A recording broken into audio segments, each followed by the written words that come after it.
Hello, welcome everyone to Break New Ground. This time, as you all know, it's about XR and the Metaverse. And we actually have two areas here today. So we have this room and the stage area. So this is where we have some really exciting program for you. And then outside, as you could already see, we have some marketplaces. There's more than 20 marketplaces from different developers, startups, but also other companies that Deutsche Telekom partners with. And you will have the chance to have a look at them later. There's companies like Qualcomm, Spree Interactive, Meta, but also Zauber will give you some insights into the BVB Dortmund players cabin. And also BMW and Autobild will invite you to virtual test drive. So check them out later today. I think you've seen my really cool loft here. So it's a lot going on, and I must say I really like to live in here. But actually, it's much bigger than you think it is. Wait for it.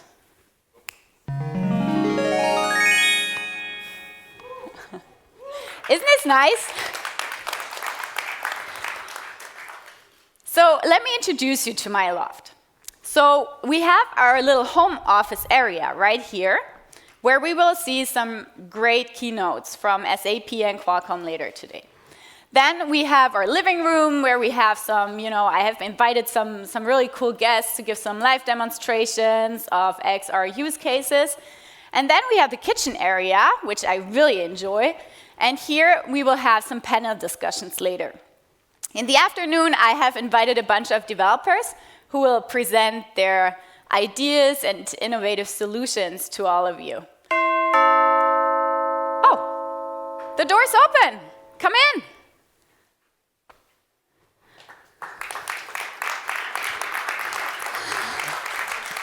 My first guest today is Sean Seaton, Senior Vice President, Group Partnering and Devices. Welcome, Sean. Good morning. How are you?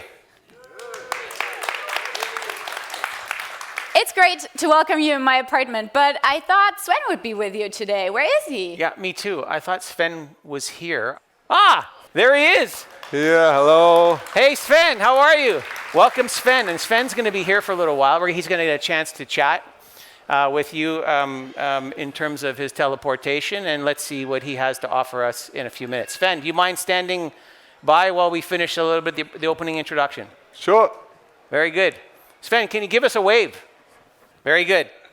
Thank you. I think you have a welcome here, right? So you wanted to introduce everyone to the vision of XR and Metaverse that you have? Yes. So look, before we get into some of the content today, I wanted to comment on the deep fake before I welcome everybody. Look, really important from an ecosystem perspective that somewhere between pushing the envelope on use cases and innovation in the ecosystem that we all participate, T-brand and how we think about it at Deutsche Telekom, privacy and security for our users is first and foremost. And obviously the expectation of the partners that we work with in the ecosystem, this is fundamental. So before I did the welcome, I wanted just to comment a little bit on what we saw there and make sure that as an ecosystem where we participate, it's clear how we at Deutsche Telekom stand and position ourselves on privacy and security. So now, formal welcome. Yeah, but Sean, wait, I have something for you. Oh. Yeah, because this is not just, a TV. I can actually share your contents on that TV. Ah, very good. So let me show you. See? Ah, fantastic. Yeah. So make yourself comfortable. Thank you. My apartment. Enjoy. And go ahead. Thank you, Lisa. How about a hand for Lisa?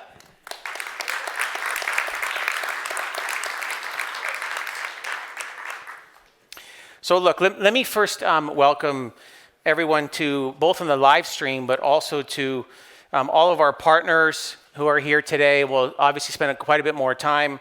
Developers who have joined us today, startups from the ecosystem, as well as our DT colleagues and a number of other guests, both on the live stream as well as in the room here. So let me talk a little bit about the ecosystem and why it's important and how we at DT think about the ecosystem. First of all, this notion of strategically engaging in the ecosystem as far as Metaverse goes, is utmost important for DT. It's a priority in order to do two things. Number one, make sure that our network is ready to embrace the ecosystem at scale. And number two, make sure that we're driving the right use cases as reference use cases in the industry that can scale and have impact. And of course, we're doing a bunch of work at the seam of that in terms of our network and use cases, and we'll talk more about that today in terms of where we are. Also, one of the things around network that for us that has been an important mind shift over the last, I'll call it 12 to 18 months, is moving our network mindset and the work we're doing from capacity to network as a platform. And this is important for us to ensure that we can engage the ecosystem in a different way and ensure that as we think about the ever growing API story around network, that we're making sure that we're engaging the ecosystem, again, more in a platform orientation than we have before. So look, fundamental, we talked about the ecosystem, we talked about network and where we are. Look, the other thing that we've thought about in terms of the ecosystem and platform is there are some near-term capabilities in the ecosystem. Web3, how we think about identity, where we're headed with cash and crypto and commerce and wallet. These kinds of infrastructure pieces are incredibly important for us at the edge of our network. And we're really looking for also use cases in these technology areas in order to showcase, A, the power of the network, and again, looking at use cases that can be seen as reference design in order to drive long-term growth and impact for us in the ecosystem. Let me talk about today's partner lineup. And look, this is a critical set of partners in the industry. We've been working together for some time, and it's a list of infrastructure players, creators, and those that are driving tools for creators, which is incredibly important, developers, hardware, platform companies, enterprise B2B, startups, etc., all leading to refine, if you will, the opportunity between use cases and amongst various actors in the metaverse ecosystem for us. How do we balance the hype and the near-term reality? One of the things I often hear from folks is that, look, the new headgear in the metaverse space is going to replace the phone. I think we're on a journey. And the question is, how do we not just innovate, but how do we capture value in the journey? For me, this is incredibly important. If you look at it today, there are tens of millions of users today, for example, on Roblox and what's happening with Fortnite, etc. On the industrial side or the B2B side, it's very clear that use cases are exploding in terms of how NVIDIA, Microsoft, SAP, Unity, Meta, others offer solutions and tools in order to make sure that simulation of real-world examples, including even in our industry in telecom, are being fully simulated in terms of digital twins. This is happening today. So there are examples on the journey between B2B and B2C today, and we need to figure out how to harness that while we're obviously trying to manage our way through the innovation cycle. One partner I'd like to talk a bit more about is some work that we've done to join forces with our T-Mobile US colleagues. And that is the work that we're doing with developers, but with TMUS and, of course, Qualcomm. A bit more on the Qualcomm story and where we're headed, some of the opportunities there. Look, if you look at the work between DT, hubraum, TMUS, Qualcomm, and the work that's been done with startups and developers, in my mind, this is a world-class ecosystem taking shape. I just want to say thank you to all the partners and a round of applause for all the partners and specifically the work that's been going on with Qualcomm. Please give a round of applause for all the partners.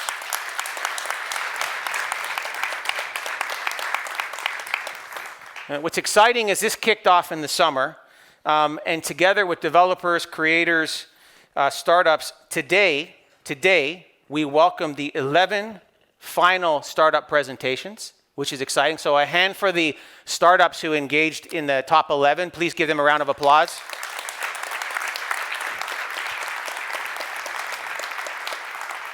And what's exciting is they'll get a chance to present the use cases that they've uncovered. And of course, you'll all get a chance to participate in voting. And today we'll hopefully have a chance to see who stands on top. So fantastic and exciting.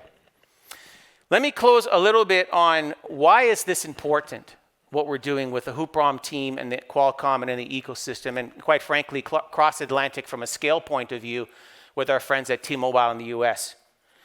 Number one, for me, it's about mutual learnings. It's one thing to capture value in transition. It's another thing to understand mutual learnings between which use cases we see start to surface as reference design capabilities for growth and impact and scale and consumer or B2B, quite frankly, opportunities that can make a difference. Second, it gives us a chance from a network point of view to start to tune the network, get our network ready. And for me, this is fundamentally important that we do this in parallel to all the work that's being done on use case opportunities. And finally, how do we create value in the ecosystem today with respect to this opportunity? And if I think about it, it's certainly at DT and also with our colleagues at T-Mobile in the US, we've done some great work already in the areas of TV and music and sports. And so those use cases that are happening now are critical to the foundation so that we can continue to show where we're making progress on the journey, the kinds of impacts that we're having, and the learning between the use cases and the ecosystem and the network. We intend to increase momentum within the ecosystem over the coming months and ensure that we have world-class ecosystem participation. And we're quite grateful to all of our partners and our colleagues around the world, both on the live stream and here today, who've showed up to participate. So with that, I just want to say thank you to all of you. Thanks for letting me articulate some opening remarks. And now, Sven, over to you for a key message. Thank you. Thank you, Sean.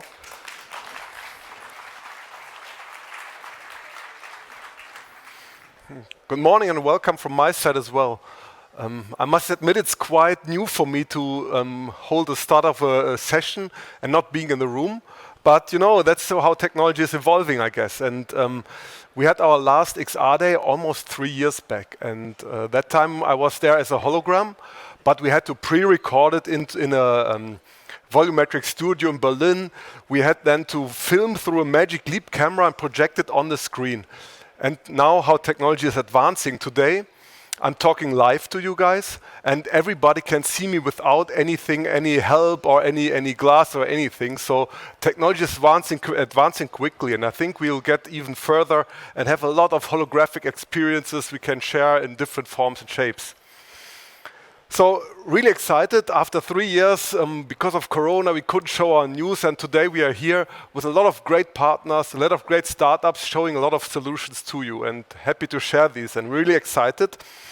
And we've not only made big steps when it comes to holography, we also made big steps. 3 years back, we were talking about a lot of proof of concept. So we had things which are idea stage, testing stage, and so on. We have advanced a lot. And today, a lot of the use cases you see are in front of customers already. B2B as well as B2C. You see our World Cup app has been launched a couple of days back for our consumers. You see collaboration solutions we are having in the field already, and enterprise, there are countless solutions out there. So we have advanced quite a bit, and the technology is only advancing at a higher speed going forward. So we have great partners here, and that's really important to assemble an ecosystem together with these. And we contribute with our networks, but also with use cases and customer touch points. And before, we were thinking, do we do the whole event only in a virtual environment? But we thought there's so much touch and feel still being involved with the latest hardware of glass manufacturers we're having out here, with touch and feel sessions which are more hybrid. So we decided to, yes, we have a stream here, but we wanted to have hands-on experiences for everyone here. But now, before I talk much, maybe we just go into the contents here. So Lisa, back to you, and I hope I can join you in person in a second. Thank you. Thank you, Sean. Thank you, Sven. Sven, you're looking good today. I must say that. I mean, almost like a little smaller than usual, but really good. Thanks, Lisa. Yeah. So thank you for sharing your vision about XR and the metaverse. I know you got to run, so Please, once you leave the door open because I'm expecting some more guests today in my apartment. Very good. How about a hand Thank you for very Sven and much. Lisa? Thanks a lot, guys. Good to see you. Ciao.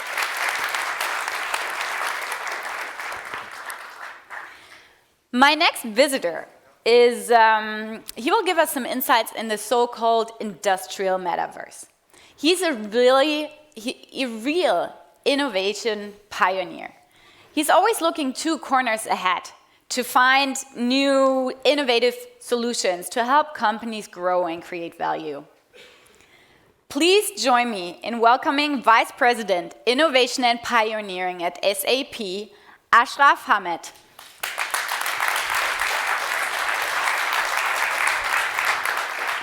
Thank you very much, Lisa, for the nice introduction.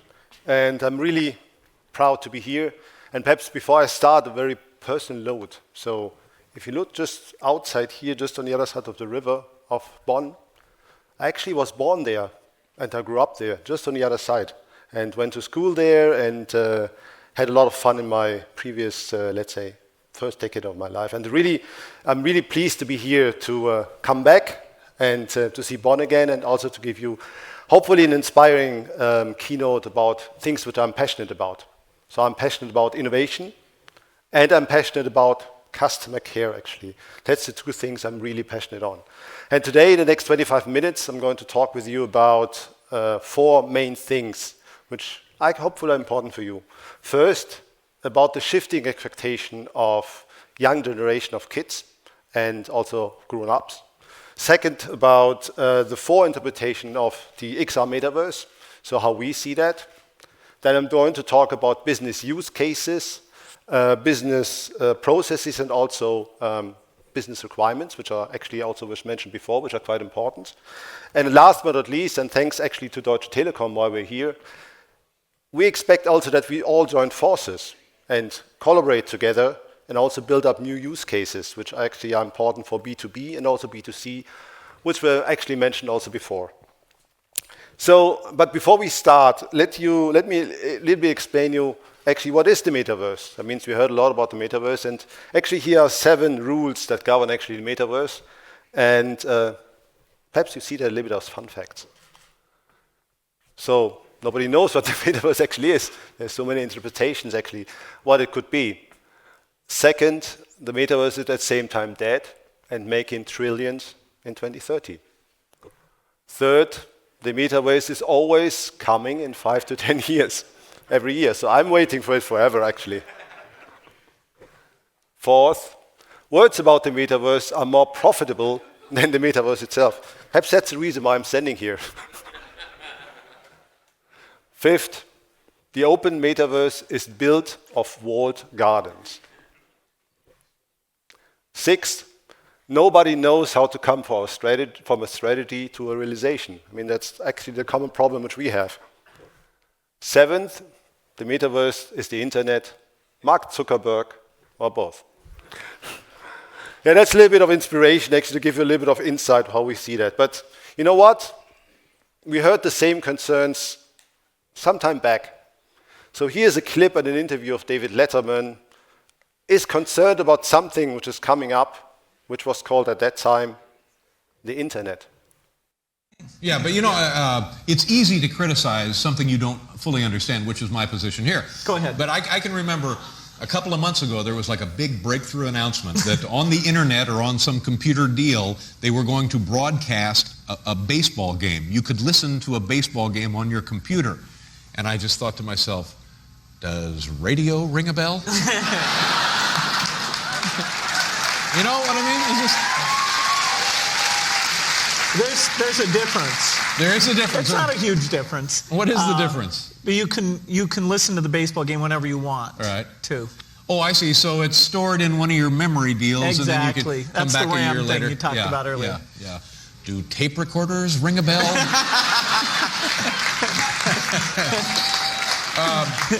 Yeah, I just don't know. What can you, just knowing me the little you know me now, what am I missing here? What do I need? This clip was from 1995, which means a little bit time back. And do we want to go back to these times, having radios and tape recorders for work, for life, forever? No, we don't want to do that. And things have changed actually since 1995, and also we embraced, we grow. We, let's say, had taken things for standard, and we expected a change from that, actually. And let's look on, let's say, apps and solutions which we use throughout the day. So this is Emma. Let's meet Emma. So Emma is a typical member of Generation Z. That means Emma uses a lot of apps throughout her day, which means she calls Uber to, let's say, do transport. She does shopping with different apps. She explores music with a lot of solutions there. She buys stuff and so on and so on. So it means she has really embraced and also is using all of these little helpers on these apps. And it's all done, by the way, by our recommendations and by our, let's say, feedback using AI, for example. And even Emma, she doesn't know how all of this was built up. That means all of the magic technologies, AI, and all of the stuff which was used there. But she is using these apps, and she is really, let's say, she's also granted, she takes it granted for now, which means she is using it every day, all through the day, and she doesn't want to go back on that. Let's think about the next generation. It means the generation of kids, which is then using, for example, Roblox. So these guys, or these children, are more or less internet natives and metaverse natives, because they changed actually all of their mind. They changed actually, they're using these apps, for example, in their birthdays to get in and out, and using these virtual environments for all day in, day out. So they have also more than 200 million active users on Roblox. It means it's a huge platform, a gaming platform, with more than 50 million games on that platform. And especially in the US and outside, children are using that 2.6 hours a day in average, every day. And they are more or less metaverse natives at the meantime. That means this is also now, in the meantime, their expectations, because they don't want to get out of these games. They're using that, they're meeting friends, they're doing gamings, and so on and so on. And by the way, the platform is also expandable, this virtual platform. That means this 50 million games which are based on this platform can be adapted, can be changed, can be more or less also adapted to their personal needs. So these kids are also growing up faster than we can imagine. And in future, they will join our companies, but also your companies. And they're going to be metaverse natives, more or less. That means they will have completely other expectations how they work and how also they live. So that's a nice illustration, because it will be also the starting point for their ideas, ventures, and businesses. For example, if you think that only 1% of these kids, for example, would start their own companies based on these 200 million children which are using actually, and kids which are using Roblox, perhaps it's going to be 1 or 2 million of new businesses coming up. And they are going to use metaverse or metaverse features really natively, and they expect that they're also not going to use it in their daily work, but also in all of their life. And all of the other 200 millions, they're also going to expect to be users of the metaverse in the near future. So a nice example, for example, when I have new devices, by the way, like HoloLenses or other devices, guess what? What I'm doing, the first thing is I'm taking it home and showing it to my kids. Because they have the nicest ideas. It means about 8 or 9 years back, I had my first HoloLens. I brought it to my 6-year-old daughter. She tried it out. She said, nice. But why didn't you get 2 devices? Why can't I, for example, collaborate directly with other kids and play games, for example, or other things?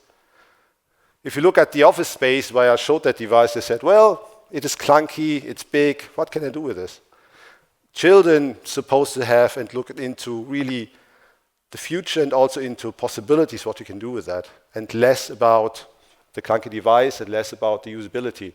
They can imagine much, much more what you can run with this.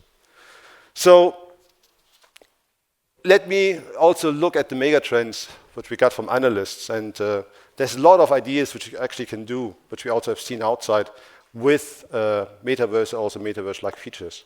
For example, you can travel instead, really physically travel. You can, for example, meet meetings, meet people, for example. You can also experience other cultures, other people without even traveling from your own space. Just get the device, get the headset, and then you could be another person. You can experience cultures, you can experience gender, skins, everything actually can be chosen, and you can jump actually into another personality and actually explore new things that you could do. And also it's quite sustainable, because if there's also sustainability topic on this, that you don't need to do business travel, personal travel, just have the headset, just wear it, and then you can be whatever you want to be. It's also shifting expectations of people, because paradigm behavior expectations also change, because you could be another person and also you can explore other persons. Think about also that people currently put a lot of money into entertainment, into fantasy, or into games. And for example, my kids, these are always good examples, they are, let's say, putting more effort and also taking more serious to have the best skin in Fortnite than to have sneakers, which means they pay more money for skins in Fortnite than, of course, for sneakers. And that's a little bit of change of expectation what we have. And since I'm here also with my company, SAP, guess who can help you on this? Because who can help actually to shift that expectation, and how can I help in these times? So we from SAP are the biggest software vendor by revenue outside of the US. We are with the Deutsche Telekom, the number 3 actually in the German stock exchange. And actually we know every business, and also we know how to run businesses. What we always say is help the world run better and improve people's lives. So that's actually our slogan, because it's not only about businesses, it's also about people, and also it's about a lot about businesses and also about helping our customers to succeed. And apart from implementing best practice business processes with world-class software, we also look a lot into technologies, into emerging technologies, and also how these emerging technologies can help companies and people. So my daily job with a lot of colleagues which are here is that we're looking into technologies like blockchain, like XR, into machine learning and others, to see how they can improve actually companies and also people improve, and also that companies run better. And we want to understand also how to benefit from these technologies, and also how to do that better. So what we do normally is we analyze how companies work, we look at their business models, and then do recommendations. For example, either we can improve existing business processes, or take technologies to build up new business processes based on new technologies which we have there. And what is our success? That's perhaps also one thing which is quite important. Our success, what we also would like to do with you, is about scaling and about really having users using these technologies and solving business problems. It's not about gaming, and also not about just a little bit playing around and trying out things. It's about adapting and about having a lot of users using these technologies. And that's actually also our main message, and also hopefully our main point, which we want to do with you. Perhaps a little bit jumping in, what is actually Metaverse and how we understand Metaverse? So I like the word capabilities. So capabilities in the sense of what really can we solve with specific technologies which are on the market. Either emerging ones, which are currently existing, or new ones, which will be coming in the next horizons. And that's perhaps also the jokes which we have previously about what is the Metaverse is, how it's evolving, how it's going forward. We always need to look forward and also see what we can do with them together. And how we define actually the Metaverse is actually a combined blockchain-based new generation of the internet, combined with emerging XR technologies. It means these two sides which you see on the left and actually on the right side. And guess what? When our customers come to us, they either look into Web3 or they look into immersive computing, but never look into both of the sides. And that's actually an interesting part. And let's explore a little bit also deeper how we see use cases which we are currently working on within SAP. So actually in XR-focused Metaverse for us are these 4 pillars. That means either a town square where people meet friends, collaborate, work together, either on business side or on private side. It's about simulation, so simulation with the realistic physics and impressive renderings. a real-world overlay, which means where you can get personalized information about the real world with a lot of AI magic UIs and features. And the combination of all the three, which we called actually industrial metaverse, which actually all of the 3 points, including actually digital twin and ERP. So let's focus and look into some of these examples which we have. So we have a couple of use cases, which by the way also you can see outside at our booth. For example, the town on square, where we actually can meet people, get together, do parties, but also it is always there and also reasonable persistent. For example, in this case, this is actually an SAP runs SAP solution where we actually can have virtual meetings together and work actually together. VR makes it cool, by the way, and also immersive, but the other side is also still things to be done regarding being real there and also having the cool interactions which we actually normally have when we meet physically.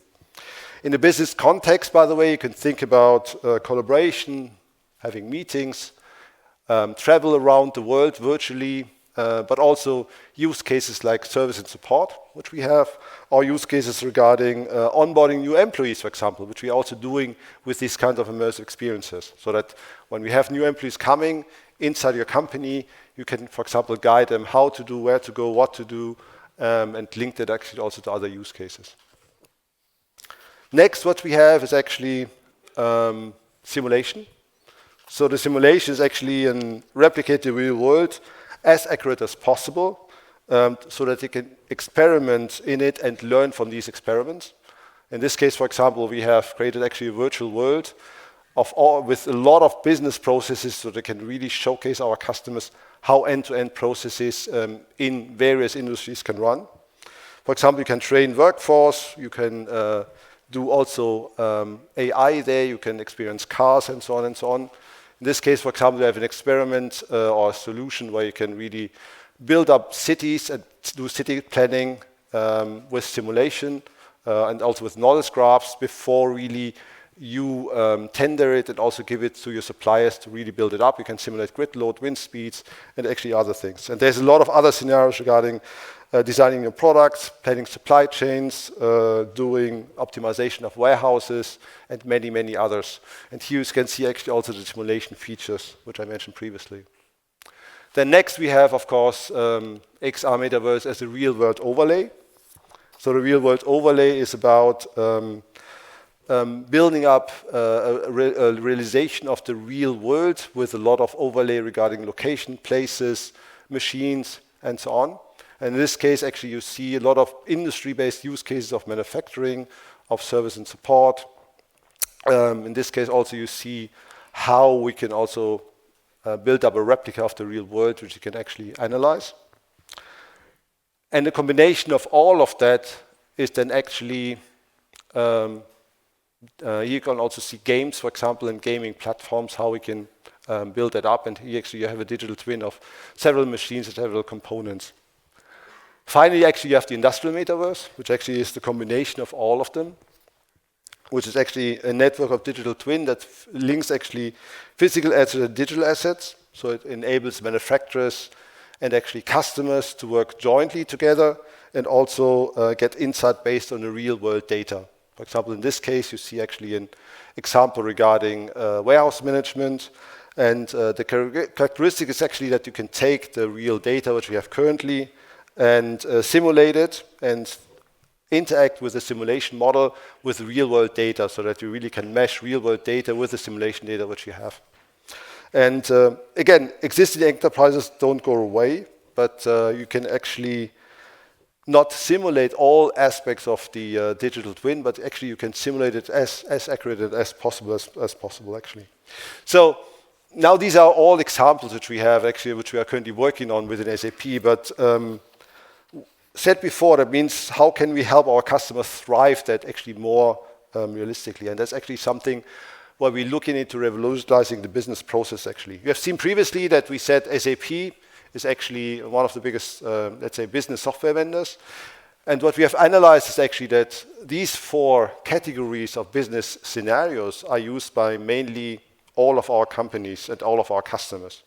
So it's starting actually with lead to cash, So lead to cash is actually about turning an interested customer into a buying decision so that really he purchases goods or assets and then goes into the company cash. It's actually about digital finance and source to pay, where we have the process of sourcing, ordering, and paying goods or services. It's about hybrid steering, which is actually designed to operate, where we have an idea of a product or solution, and then design it, produce it, and maintain it over the whole life cycle. And it's about recruit to retire, where it's the journey of an employee throughout your company. It means from the recruiting over payment and so on until the hiring at the and retirement at the end.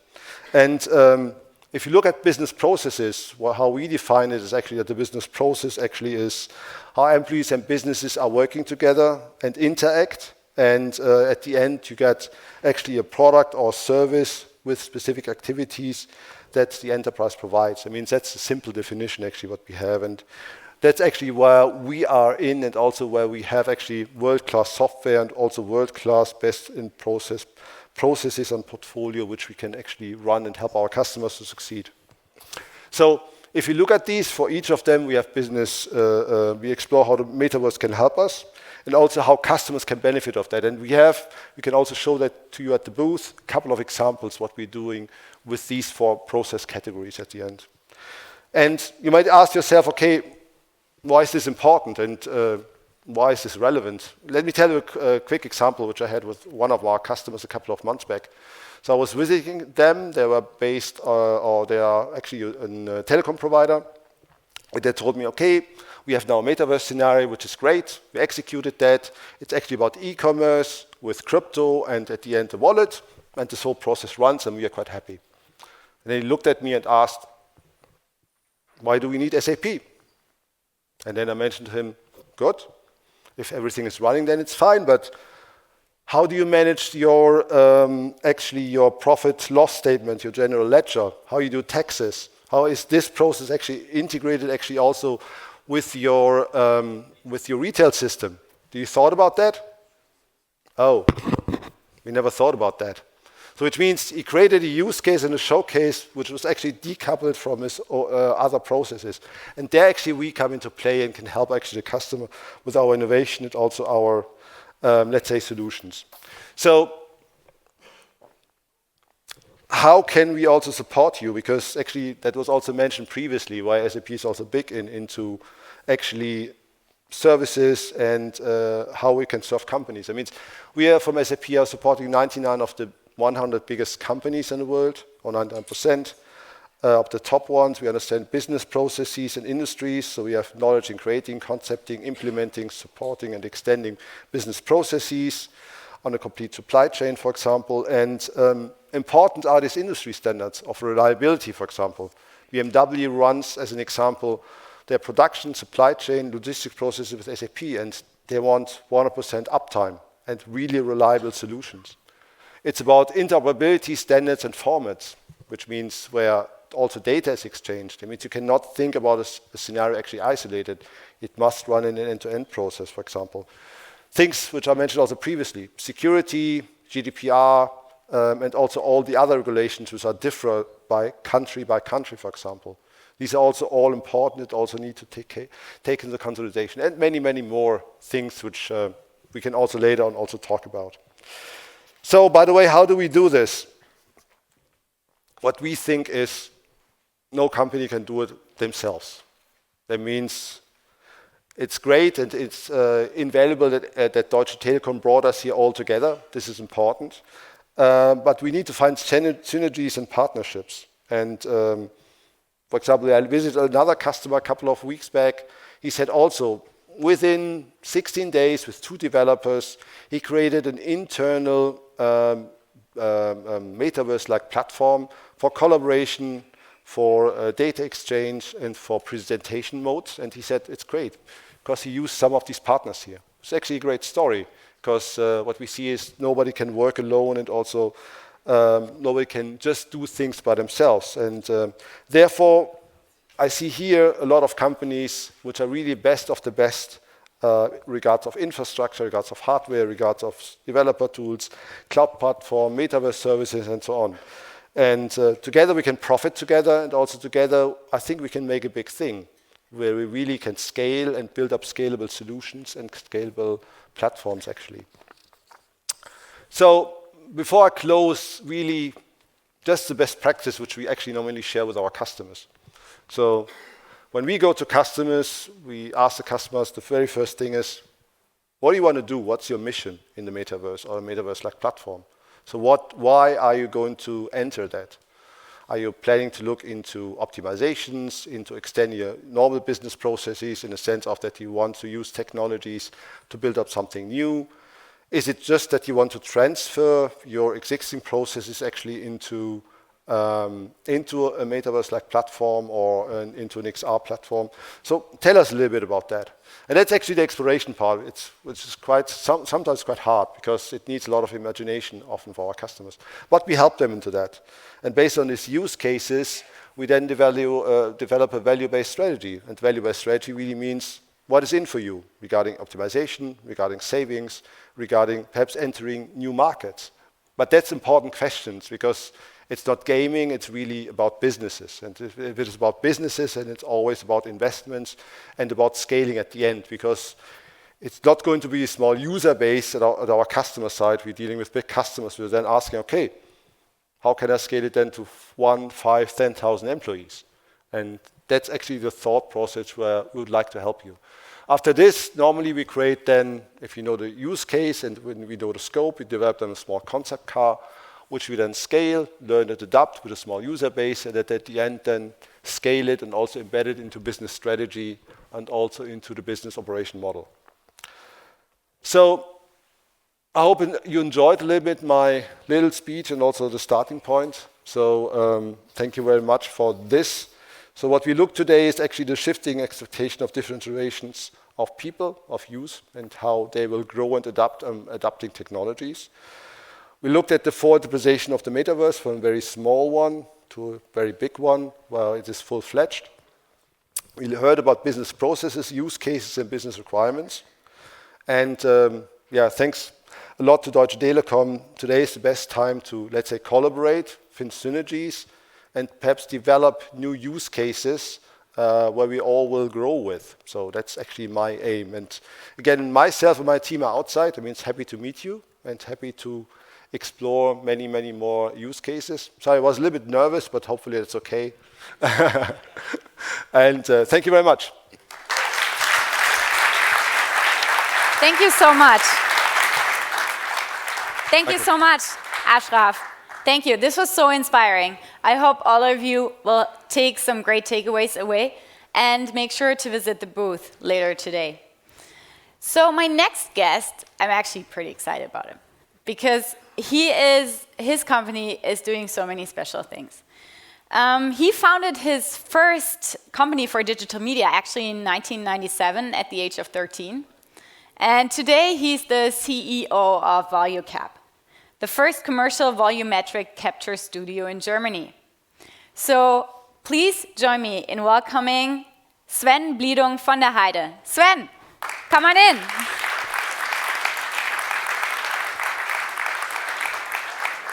Welcome, Sven. So great to be here on stage with such a good audience. Yeah. Yeah, we had a chat last night, actually, quite a long chat, and it was so impressive what these guys are doing. Sven, I have heard that you were even involved in various Hollywood productions like Marvel's Avengers, Matrix Resurrections, and Cloud Atlas. Yeah, sure. I mean, I have like a VFX background. I worked on those movies, like mainly on the stuff boys like doing explosions, blood, and all those things. And now on the latest movies, we more creating big camera arrays to get all those different angles. And I have a few slides, so maybe I can share that we are on the same page, what we are actually doing on such projects and productions.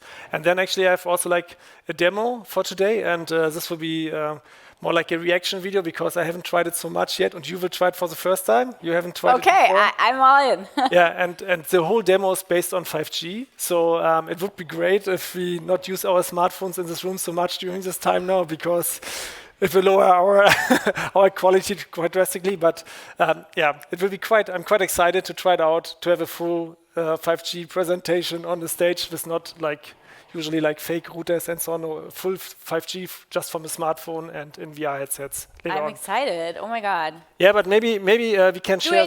Do you need my help?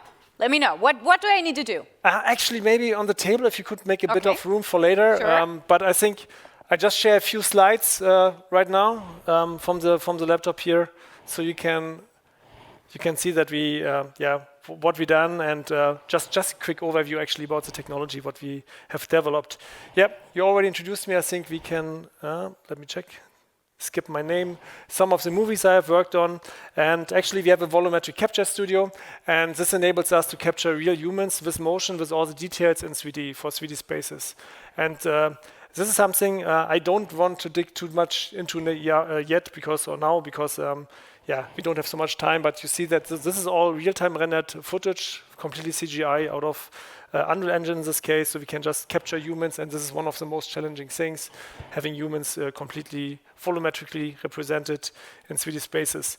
And we can even put them into any environment, and you switch environments, everything is reacting perfectly, or for example in augmented reality cases. But I just skip through those things. I also will not really get into how we became the volumetric capture studio with the highest resolution, but just give you a glimpse into this direction.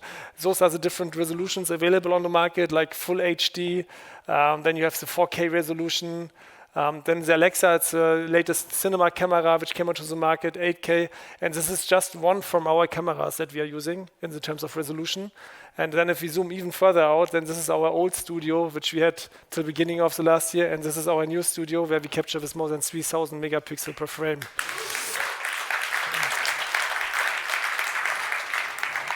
So actually every minute we have more than all the books on the world, and every 10 minutes it's like 100 terabyte of data that we capture. So it's massive, and we need to heavily rely on cloud processing, as you can imagine, to get through all this data. But as I mentioned, I don't want to get too much into it.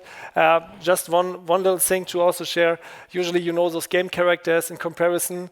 It's way more effort, way more expensive to do those, and they don't look like real persons, and we can run volumetric data in any kind of engine.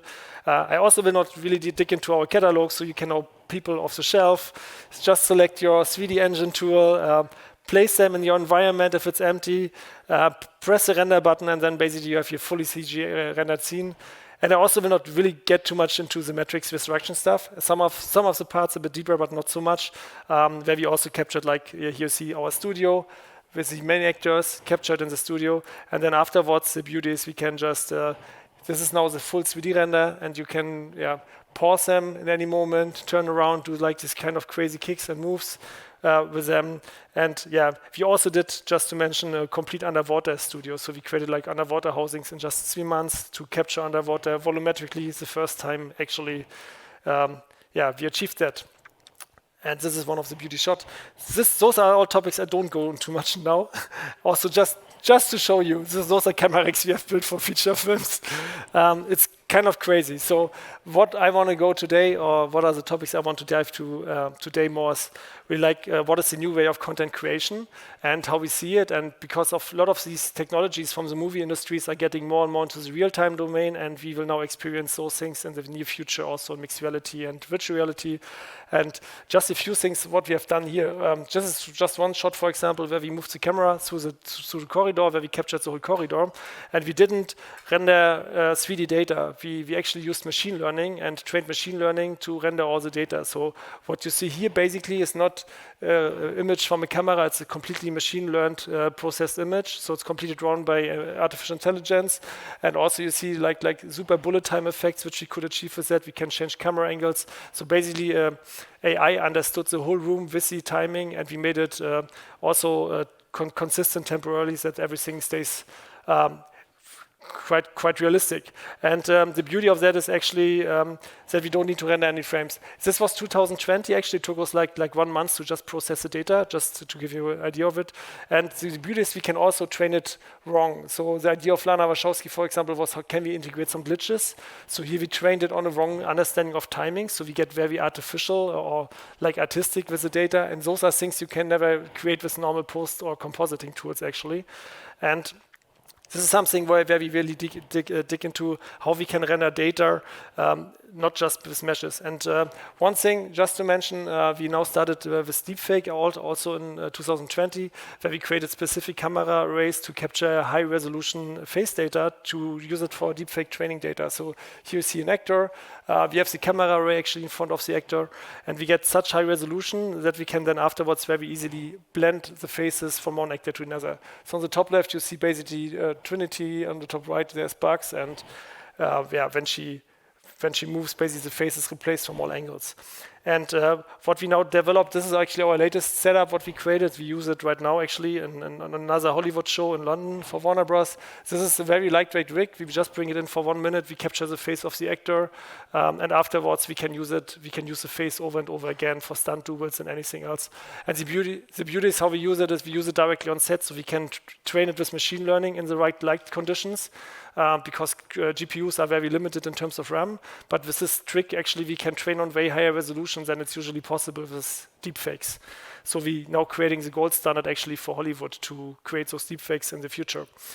Yeah, and this is, I would say, just a few more things down the line. So this is just to show you the camera resolution, which is already more than you usually would need for any camera. It's get too close actually in most of the cases, but for measuring the data, it's perfectly.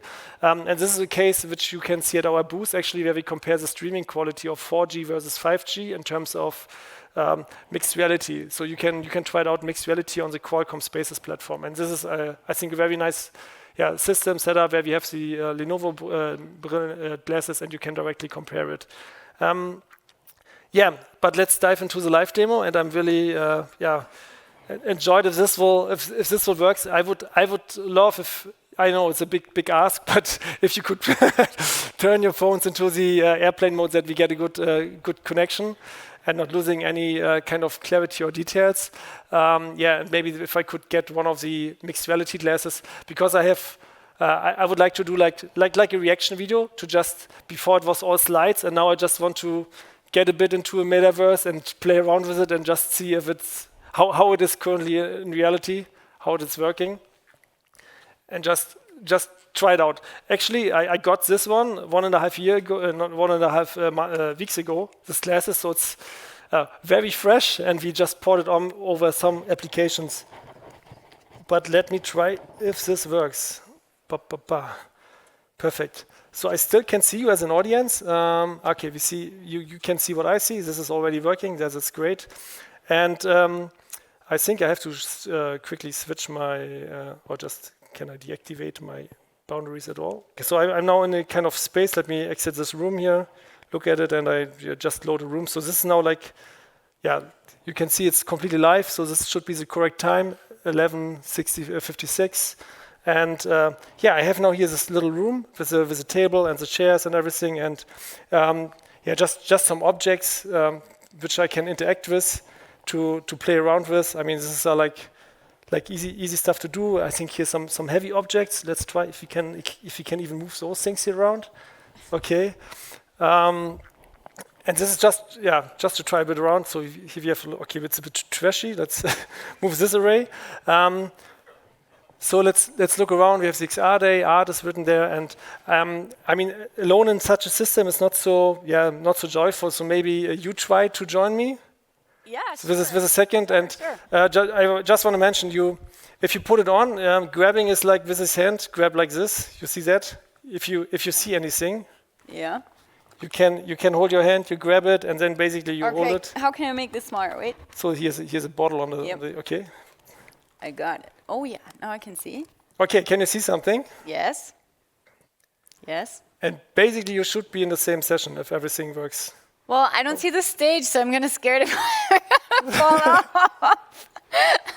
Okay, I'm now joining your room. I think you are. Let's do some workout. I think you are like in the workout room. Let's check this one. I'm in a workout room. It looks like a basketball room. Yeah, I even already dragged some boards on the table.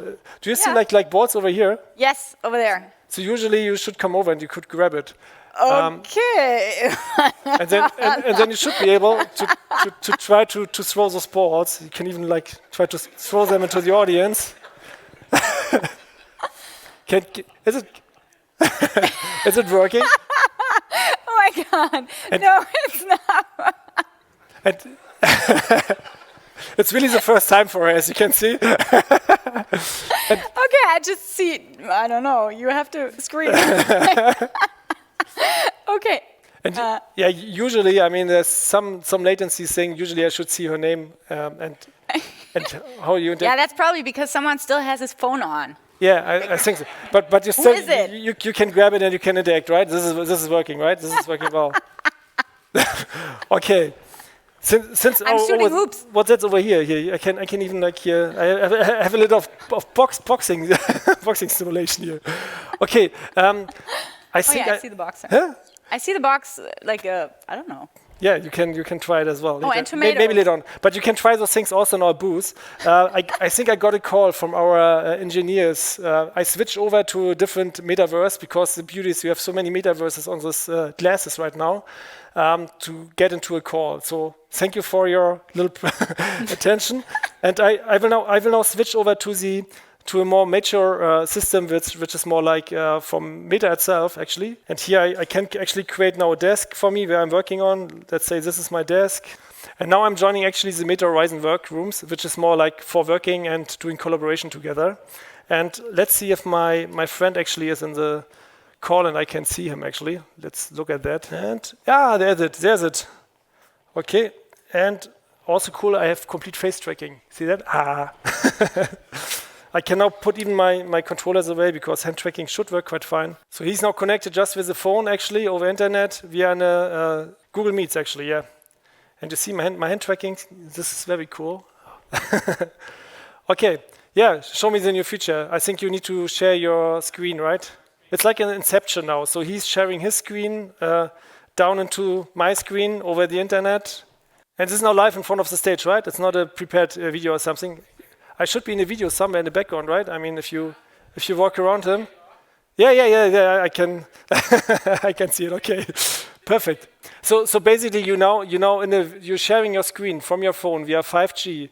The data gets over to Babelsberg in our local cloud system. We're processing live deepfake, putting it back on the volume cap, and transmitting it down to this headset, right? And this is actually the first time we're doing this, right? Has anyone ever done this before? I don't think so. I don't think so. I don't think so.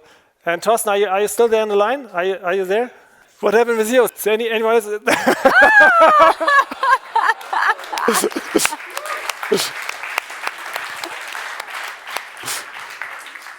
Hi, Elon. I think go back to Twitter. I mean, I don't want to see it. You can try out all the stuff on our booth. We have a live deepfake there as well, and just come by and try those things out.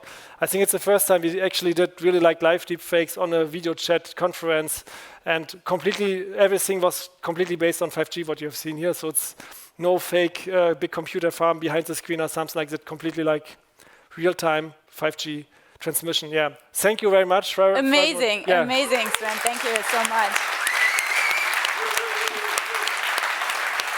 I mean, it's great to see someone so passionate about this technology, right? I mean, did I promise you too much? It's amazing. Thank you so much, Sven. Why don't you take this, or actually, I might. Wait. I'll just keep it. One. Thank you so much, and make sure to visit their booth. It's going to be great.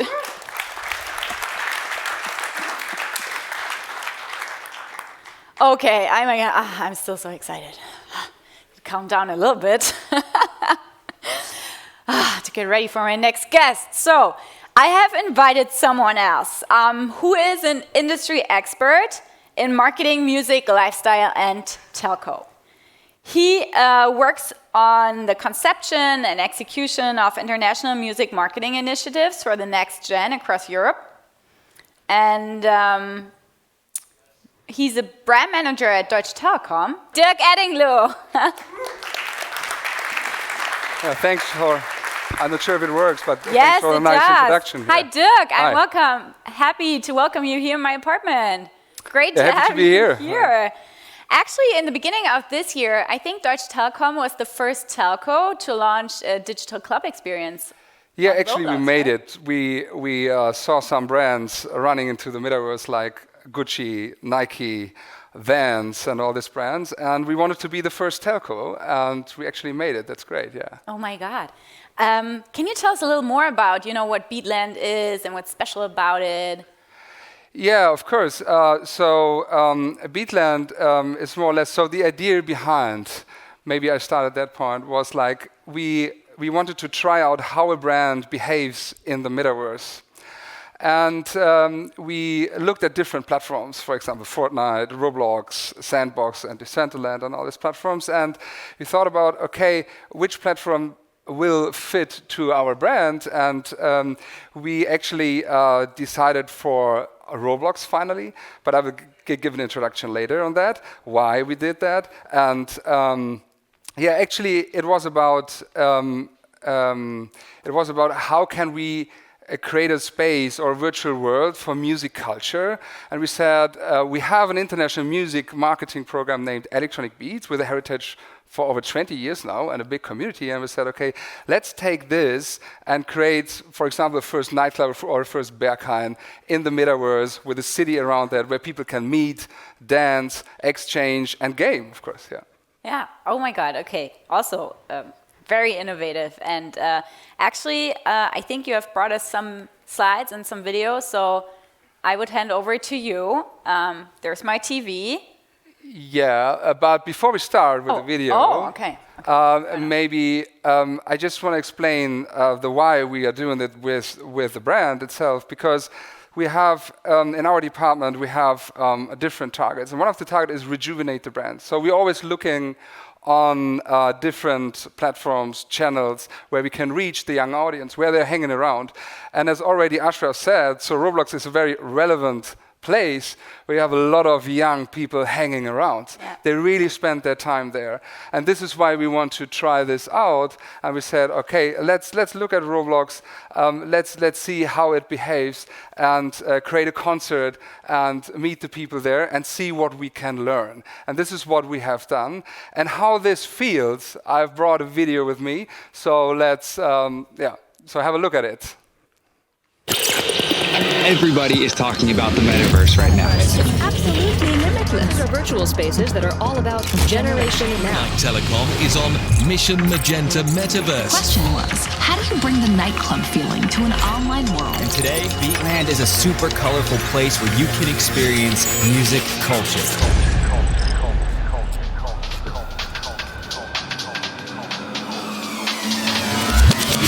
Beatland is a new metaverse built on Roblox, bringing young people together across the world to experience music culture in a unique way. It offers a colourful and safe space with lots to explore, including animated art pieces by Jack Sachs, mini-games, and even a cinema with short films from selected artists. And since it is initiated by Telekom's music and lifestyle program Electronic Beats, the heart of the world is a nightclub, where Beatland was launched with an exclusive set by international DJ and producer Boris Brescia. Check it out.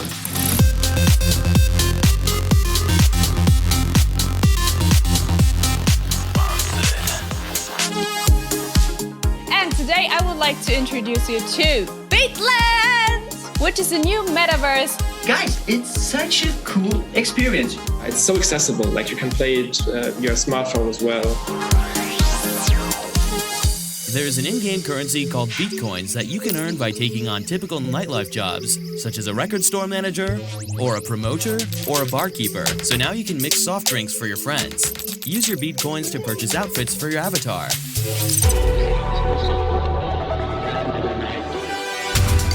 Since its launch in April 22, Beatland has established an ever-growing community that loves to interact with virtual merchandise and effectively spends time with the brand. Being the first telco on Roblox, Telekom claims 5G in the metaverse as a new way to connect young people from across the world in a playful sense.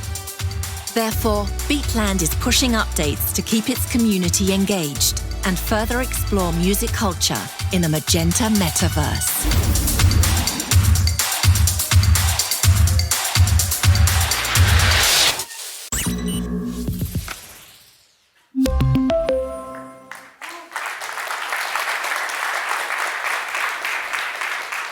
Yeah, I hope you liked it. So it was a long journey. We launched it in April, actually.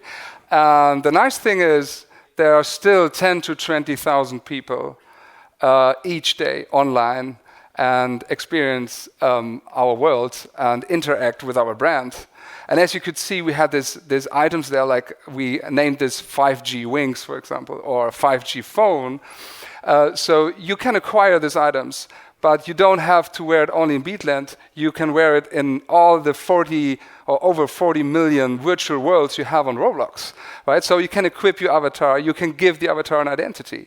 So we had a lot of learnings with Beatland, and I'm happy to share that we have a booth over there where you can experience it and try it out. So always welcome, so looking forward. Yeah. Thank you. So anyone can access Beatland anytime? Yeah, you can download the application, and this was a criteria we really want to have, that you can use it on your mobile phone, right? So you download the app, just create your avatar a bit, and jump into the world. So it's very easy to find via a search function. Oh, wow. I definitely have to check that out. Thank you, Dirk. Try it out. Thanks. Welcome. Oh. So I actually have to move to my kitchen because I have to set the table. Sven is actually coming back in real life.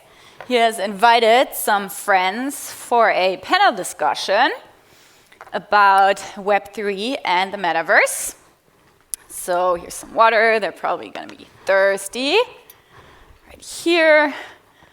Okay, and actually, I mean, this all got me very excited, as all of you know.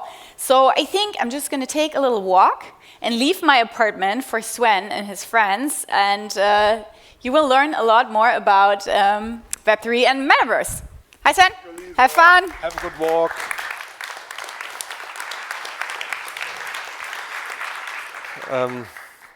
Yeah, thanks Dirk for this introduction to Beatland. Beatland was a great experience. We learned a lot, great success. You saw millions and millions of users there. And as Dirk said, we evaluated several platforms. We looked at central, decentral. We came across topics like wallet, coins, crypto, NFT, you name it, everything. So we learned a lot, we evaluated a lot, and I invited a couple of partners here to come to join me on stage to discuss a couple of these topics now. So please, my fellow panelists, join me on stage. A bit of an applause. I'll sit on the side. So great. Glad to have some really experts here, and we are also happy to have a selection of people from across the value chain, really, from platform, from tool sets, from developer angle, and also some from a very specific Web3 environment. And maybe let's start along the value chain first of all. Today, not ladies first, but I start along the value chain. Sorry for that one. Mariano, maybe you can quickly introduce yourself and what Microsoft is looking at when they talk about the metaverse and so on. Cool. So my name is Mariano Mailos. I'm the mixed reality go-to-market lead for Microsoft in Germany, which basically means I'm the metaverse guy in the subsidiary for us. And it makes me probably one of the people with the coolest jobs in the world. Yeah, we see Microsoft coming from the B2B space, yet we see them acquire Activision, having their alt space. So where do you see the metaverse? Is it like all over the place? Is B2B, B2C? Just in a snapshot, So basically, like Ashram said earlier, the metaverse at the moment is everything and nothing. So we're basically really focused on where we see really specific use cases, where we see technology that we have and that we make available for our partners to actually add value, right? So there's a lot of cool stuff that you can do today, but we're really focusing on some very specific use cases. So we don't think of one metaverse. We know that there are multiple metaverses, multiple platforms, multiple use cases, and so on. And we categorize them in 3 buckets. There's a consumer space where we focus mostly on VR and gaming. And we have a social platform, Altspace, that we use a lot as well at the moment. But that's, we always say that's fun and games, right? Then there's an enterprise space where we are doing a lot around Mesh for Teams and these immersive meetings. We're having a really good collaboration that we recently announced with Meta to make sure that you can use the platforms, cross-platforms, the devices, and all that type of thing, where we see a lot of use cases and a lot of value. But to be honest with you, there's a lot of customers that just want to get into that without really understanding what value, what problem that's going to fix for them. So we're really trying to help our customers see where that adds value and where it doesn't. And then there's a third space, which is the industrial side of things, where we see really use cases like remote assistance, trainings, and all that type of things that helps customers achieve better results, save money, reduce their carbon emissions, and potentially even create a better environment for their employees, give flexibility for travel or not travel and stuff like that, where we have a big focus at the moment, because that's where we really see a lot of money at the moment and where we see the use case, the real value for customers. Yeah. And there's all these simulation side of things, digital twins and all that type of thing as well. So this is where we're really focusing at the moment. Well, that's cool. I mean, we see you all over the place, but it's good to know where your focus is. And Calvin, coming to the sort of, for me, the hidden champion in this XR arena. I mean, I think for a number of customer facing, they've seen Unity around everywhere. You see signs in every game and wherever, but nobody really knows where you sit and how you play part of the metaverse. So maybe you can sort of introduce yourself and Unity's view in a nutshell. Yeah, fantastic. Hopefully I'm alive. There we go. Yeah, fantastic. Thanks for the intro. And yeah, I think the only thing I can elaborate on that is I'm quite privileged to be able to, contribute to Unity in a facility on the Web3 side of things that also naturally explores some of the metaverse features and potentials that we can have in that kind of space. And I think one of the things that really draws me to my work every day, it's our CEO, John really talks a lot about how the world is a better place with more creators in it.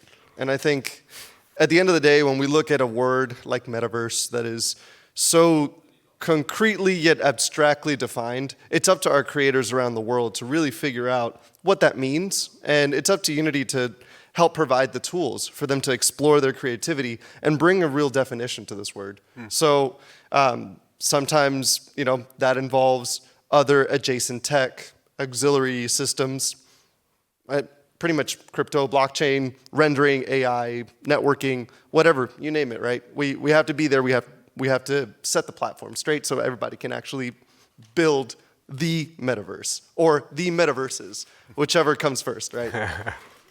Yeah, so I think that's kind of the bigger vision here. But you were asking in particular what kind of things we do in that space? Yeah, I mean, I think your view, to start with, is your view of the metaverse. I think let's dive a little bit deeper in a minute.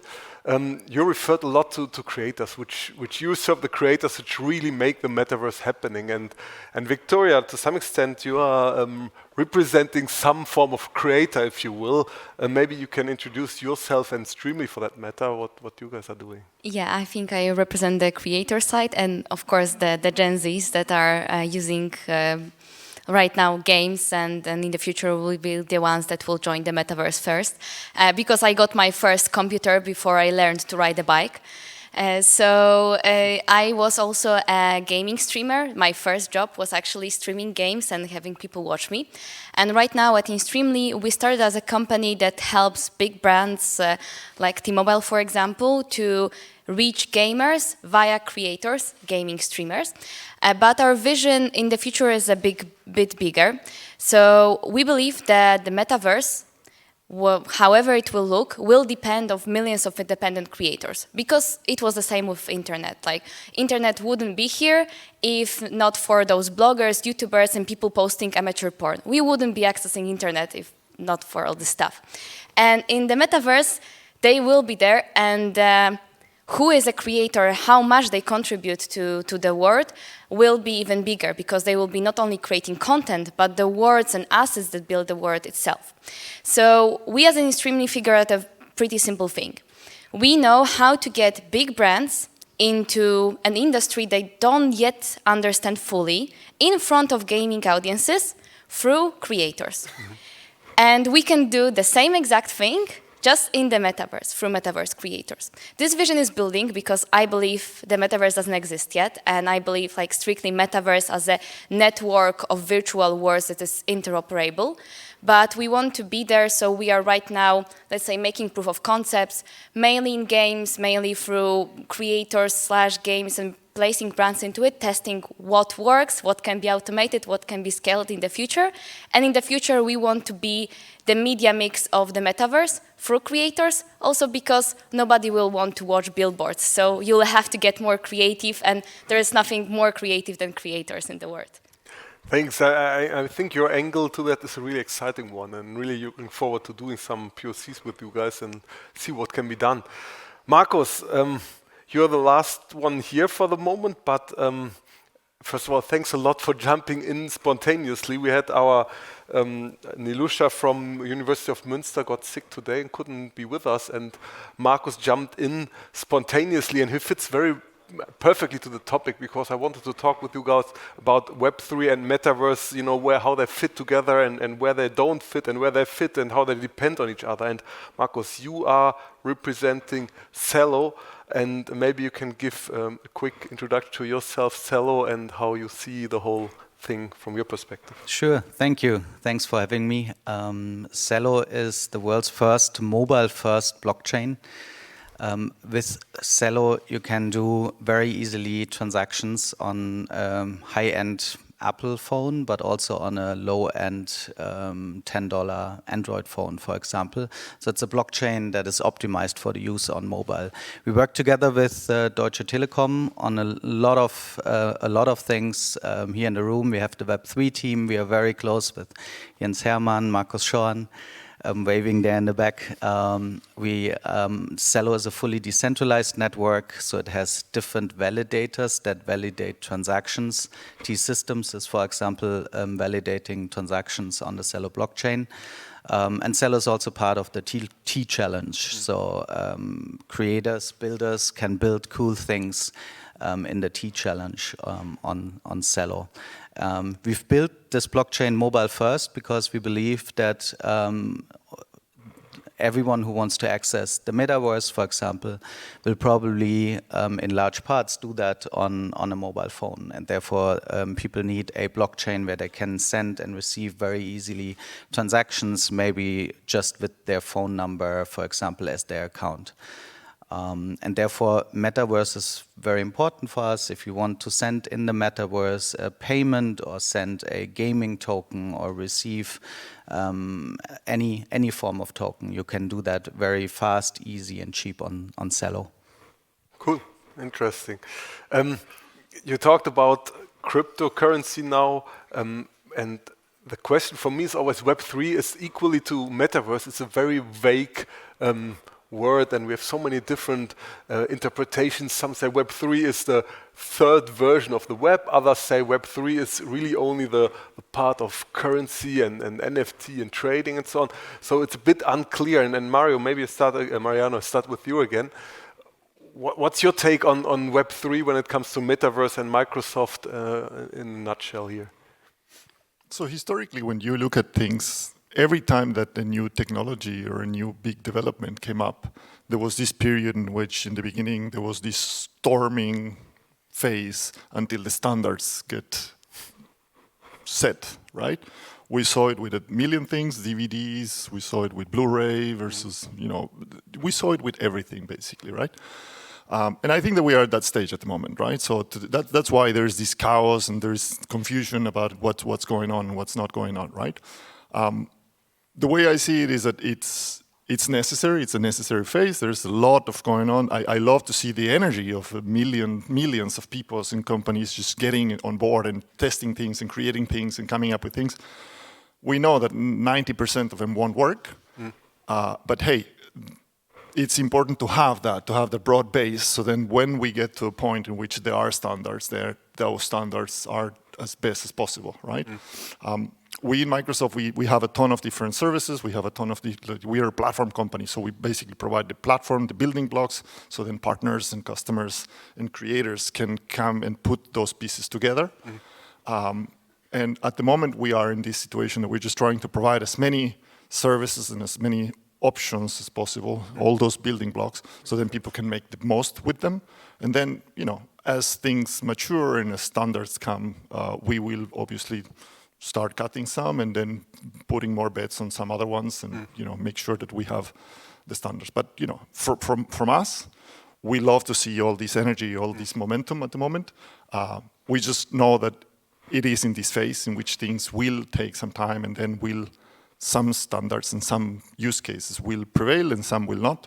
So we are, being very careful at the moment.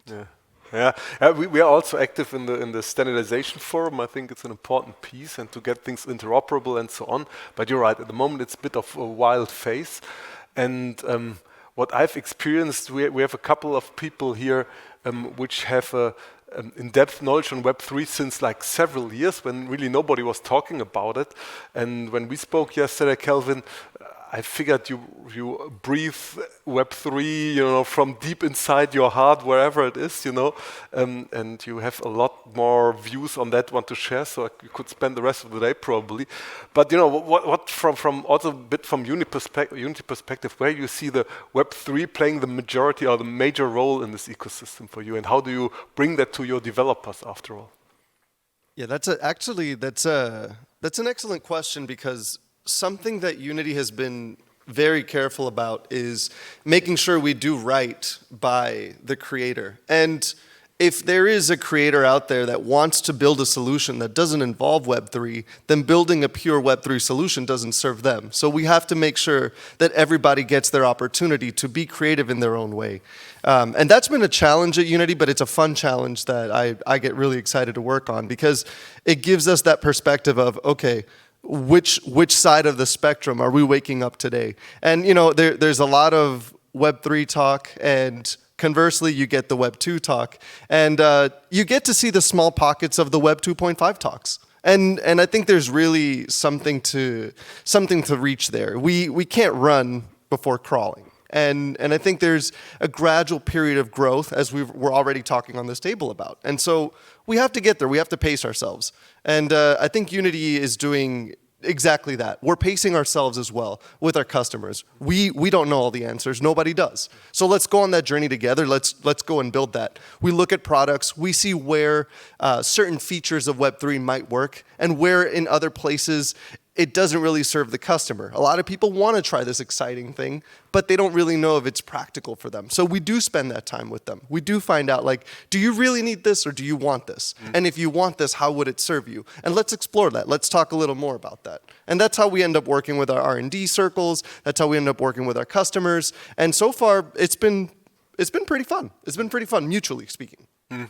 Yeah, I was actually a bit surprised. We went to the Gamescom earlier this year, and it was less about NFTs, less about Metaverse there. The gamers seem to be a bit in their own bubble still. They don't want to explore it as much, and I think it's for you to also help them and educate them how to utilize these things. Victoria, from your point of view, Web3, how does it play with your efforts when you want to do ways of monetization in the Metaverse and Yeah, maybe I'll add on this that gamers are let's say, behind on Web3. I think they are, the industry has been fallen predatory to hardcore monetization techniques. So basically developers putting in as many microtransactions, as many monetization schemes as possible into games. And when it came to NFT profile pictures and people pumping and dumping things, and then you heard those mobile developers who are known to exploit gamers for money now want to do NFTs, it's sure that gamers are reluctant to it. Though some things around like the technology itself, I think it's really useful. But we are even seeing this ourselves. Like when there was this whole NFT craze, there was a lot of propositions of creators creating their own NFTs, and we made a workshop, just a workshop for streamers to learn about what this technology is, how they can use it if they want to use it, etc. Nobody signed up, and we had at that time like 40,000 streamers on the platform, and we had people writing in social media that they are deleting their Streamly accounts because we are working with NFTs. So this is the sentiment right now, and I can understand it. In a sense, I also think that Web3 isn't necessary for metaverse existence. I think that Web3 as decentralization and proving assets and making this interoperability but of assets or monetization is the last thing that needs to happen for the metaverse to emerge, because first layer we have the technology from networking through hardware, etc. Then you have the creators, so people who actually create the words and make it like have a reason for people to join. And then on top of it, you can put marketing, you can put monetization. So when I hear people talking about, oh, you can buy a digital assets and wear it, I'm like, okay, but where will you wear it? Why would people want to be there? Yep. So it's the same in our case. For us, we are excited as for blockchain and NFTs, not as profile pictures, but more of a proof of digital assets about utility that comes with it. But I also think that as long as there is no like clear value, and I mean like pain solving, not just a vitamin for the user, there is no reason for us to do it. And the same comes with advertising. So I think Web3 solves some issues, but they are not major issues for the brands nor for the customers. So there can be loyalty schemes. Okay, this is a bit of an improvement, but I see a lot more utility for Web3 in the things that are done, in a sense, in the background, documentation, monetization, tokenization of, for example, founders' shares in startups, than straightforward in advertising, in a sense that it doesn't provide you reach. It can be an engagement tool, but it's just an improvement and not something that really like makes a real change. Maybe because I haven't seen the use cases yet, and I'm more of a virtual reality metaverse side than Web3 decentralization side of things. I totally, I mean, you phrased it perfectly. I think it's a bit about timing, when is in the order, what has to come first, and it's a bit of a hype cycle usually where you go all in and everybody talks about, then goes down in the typical Gartner hype cycle, and we see that happening again. And I think we are, but maybe we are over the hype and now it starts climbing. That would be my hope. And Markus, but one question for you in that context. First, do you see yourself as a Web3 company? Is that what you are? And to her point, do you see that also like a servant technology to the metaverse, which comes when the use cases are there? Is that something which is the right formulation? Yeah, thanks for that question, and really excellent points here on the panel before. I mean, this whole industry, the blockchain Web3 industry, went through extreme hype cycles. NFTs were not seen as a new form of ownership, where maybe content creators can take and be reimbursed for creating content. It has been seen for crazy priced JPEGs that don't provide any value. And therefore, there's a lot of misconception in this Web3 industry. I think what excites me and the company I'm working on, which is really a Web3 company, is in the end that we are building open source infrastructure for so many different things. You can very easily, just with a mobile phone, send a transaction, maybe some stable asset from one country to the other, where in the past you had to use some shady services like Western Union. And now you can send a transaction, and this transaction settles in 2 seconds. You just need to know a phone number, and you can send from a Deutsche Telekom phone number to a T-Mobile phone number a remittances payment, and all of this just costs 1 cent or less in fees. And I think here it provides a lot of additional value in form of easy transactions, remittances. Your mobile phone can become your bank in the end.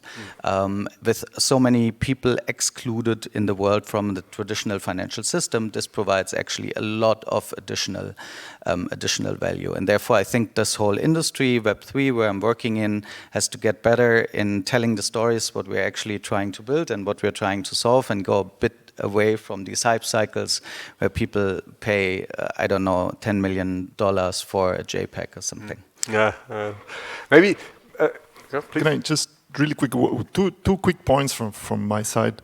I think one thing that I see again and again and again is that people think, okay, this metaverse thing, this Web3 thing, now we need to throw everything that we already have away, and we are all going to run around with VR headsets and everything 8 hours a day, 10 hours a day. I think that people really forget that this is all building on what came before. There's a lot of people out there that are still using desktops, right? There are a bunch of websites that are still using HTML, which is the language of the Web 1.0, right? There's a ton of stuff that is already there. Like, I would love to see, for example, if you, in the audience, like, raise your hand if you still have a laptop and a tablet and a mobile, right? Like, it's probably most of you, right?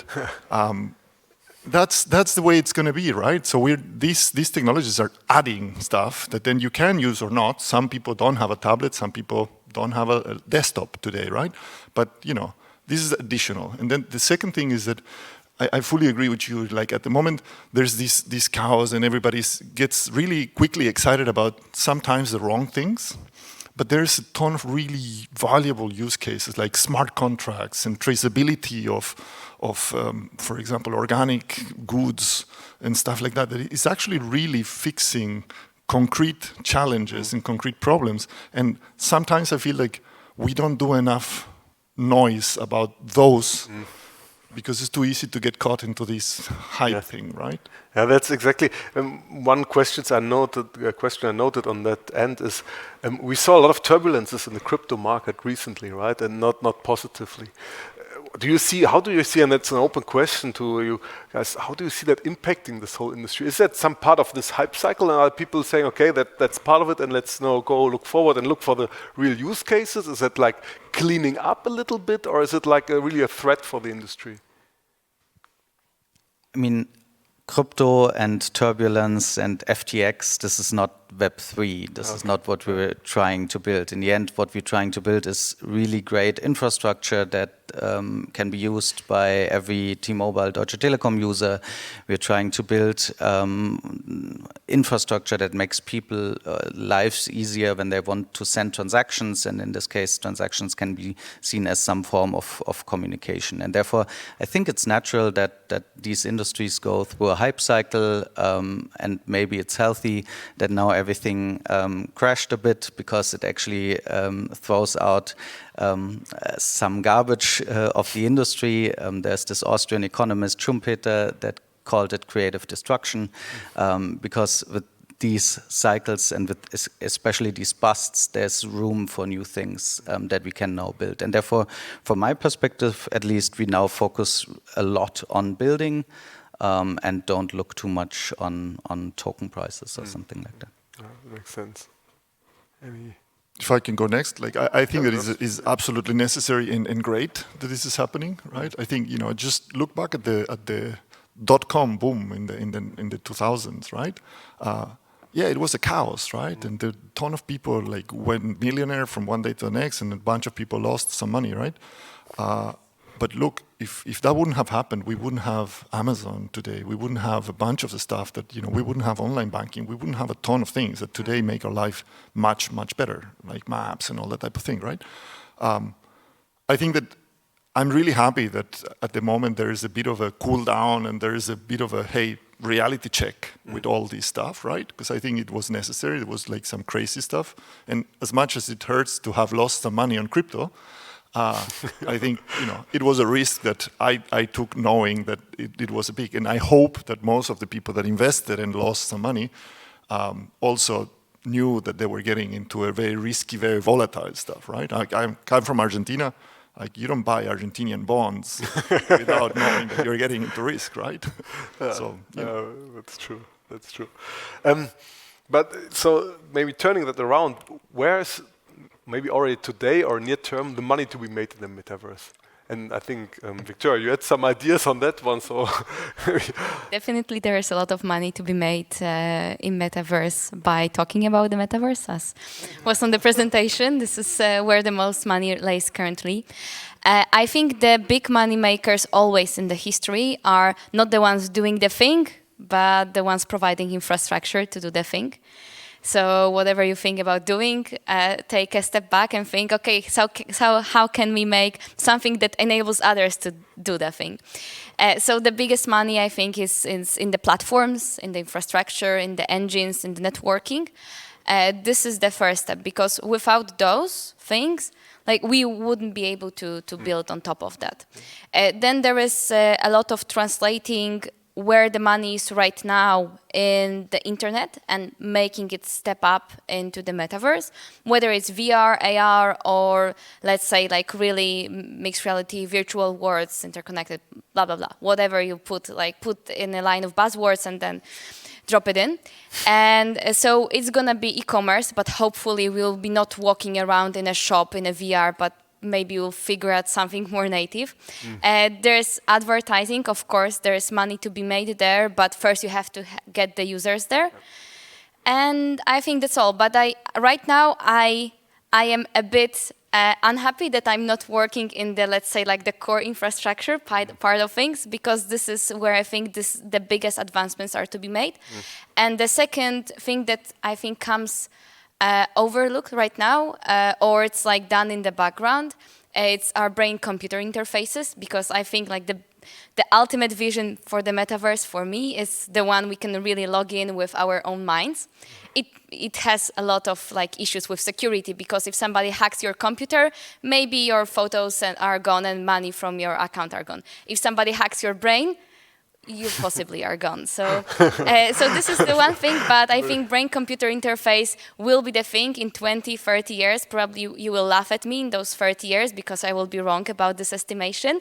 And I think this is the advancement that can make a real big change in who we are as humans. And this is the exciting thing that I think it's overlooked right now and can earn a lot of money and bring a lot of weird things onto us as humanity. And you can make some money by building something cool on Cello and winning the tea challenge. Yeah, that's also a good way. That's the easy way. So Sven, we also think about, there's a lot of money to be made. There's a lot of money to be saved. Like companies can save a ton of money by implementing solutions like remote assistance, trainings, and a bunch of different things that at the moment, are kind of on the background. They are like there on the factory floor. You don't see them very obviously, but companies are saving millions by not having to ship technicians from one part to the other in the world, right? There's a lot of CO2 efficiencies in that as well, right? There's a lot of benefits for people, right? Like you think technicians, for example, if you're a technician for like very complex machines, you basically have to travel around the world to do servicing, right? Today, you might not need to travel that much. So your quality of life, you might be able to stay home, see the kids and that type of thing. So I think that there's a lot of value to be created in multiple different ways, not just making money, right? I would add one devil's advocate detail to that, and that is that there's a lot of potential to make money. There's also a lot of potential to lose money. A lot of people get too excited about what we're doing, and they rush into things. And, time-tested techniques, right? The longer you go understanding something, the better you get it, the better you can leverage it. And I think, there's too many examples in live fast and die young in crypto, right? But like that translates to anything in life, whether that's metaverse, whether that's Web3, whether that's anything in general. And I think people need to just treat everything responsibly, right? We go swimming out into the ocean. Do we swim really far till we can't get back? No, we know our limits and we stay within our boundaries of our limits. Yes, push further every day, push a little further, but don't lose sight of where you're at, because you could lose it all in a blink of an eye. And I think the reason for that warning is not so much for a single individual, but it's for our own collective nature. If we're talking about an interconnected world, if we're talking about composability, if we're talking about a more connected world together, whether it's 5G, whether it's an offline ad hoc network on a mesh system, it doesn't matter what it is, we're all going to be impacted. So we kind of have to watch out for each other in a way. Sounds good. So I already see them queuing up, so I guess I have to hurry. Just a couple of quick shots for you guys, and then you just can say yes or no, or answer what comes to your mind. So the metaverse is going to be central or decentral? hopefully decentral, but probably oligopoly. Any other view? I think that decentral is a myth. You see what happens when cryptocurrency exchanges crashes, for example, right? That is very centralized, believe it or not. I mean, people like to think that it's decentralized. It's not. It's just a different entity centralizing stuff. That's always a tricky one. And Metaverse, hundreds of players or a few big ones? Say that again? Metaverse, hundreds of players, hundreds of metaverses, or a few big ones only? Midterm. Yes. Both. NFTs, big business, yes or no? Great technology, NFT art. I think that the day that musicians start getting paid by Spotify and all the streaming services with crypto, that could be a good business and that could be a good use for that. But other than that, I don't see big use. It's a type of ownership, and therefore, yeah, I think the technology is big. Good. Now one interesting one, probably you first. Crypto or fiat, end of this decade, what will dominate? Crypto. What's your views? I would love to say crypto, but I expect fiat crypto to rule the world. Fiat crypto, yeah. Tokenized, like fiat crypto, controlled by governments, but on a crypto. They want all the info about your financial actions, so yeah, they're gonna do it this way probably. Yeah, a bit somewhat undecided. Yeah, it's fiat crypto is probably coming closest. You know, a controlled crypto and decentralized central is going to be difficult and hard to to figure out what it means directly. But yeah, it's going to be interesting. Central bankers have to learn what potential is there in the technology to do real monetary policy. You don't need to guess velocity of money and then try to set interest rates and hope the economy picks it up. You can do it very direct. So that's yeah. Cool. Yeah, I hear there are some different views. Thanks a lot. I hope it was kind of helping for everyone, and thanks for you participating, especially for you jumping in short notice. And yeah, they all will be at their booth. So if you want to have more in-depth discussion, go for it. And yeah, have a good rest of the chat. Lisa, you can come to your living room again. Thanks.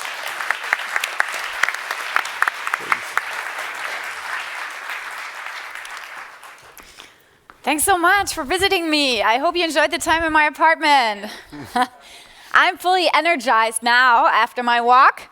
Hope all of you are as well. Just in time before lunch, I have some magic going on the stage. So my next guest is a serial founder in the immersive reality and AI industry.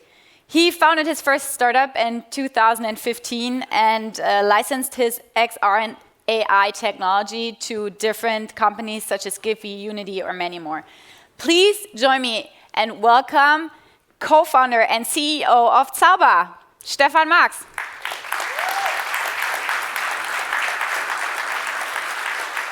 I'm Hello, blinded. Lisa. You look amazing, Stefan. Thank you very much. I brought a friend with me. Here, you can see him or her. It's actually an AI because Zauber is a German term for magic. And at Zauber, we are doing magic, but actually we are software engineers. So what did we do? We built a creative artificial intelligence, right? And it's actually a world premiere. So it's the first creative AI for the metaverse that can create anything out of thin air. And I have to say, it's still in its early days, right? It's in an alpha version. And as every teenager, it's sometimes rebellious. And it does things that we as adults don't really understand.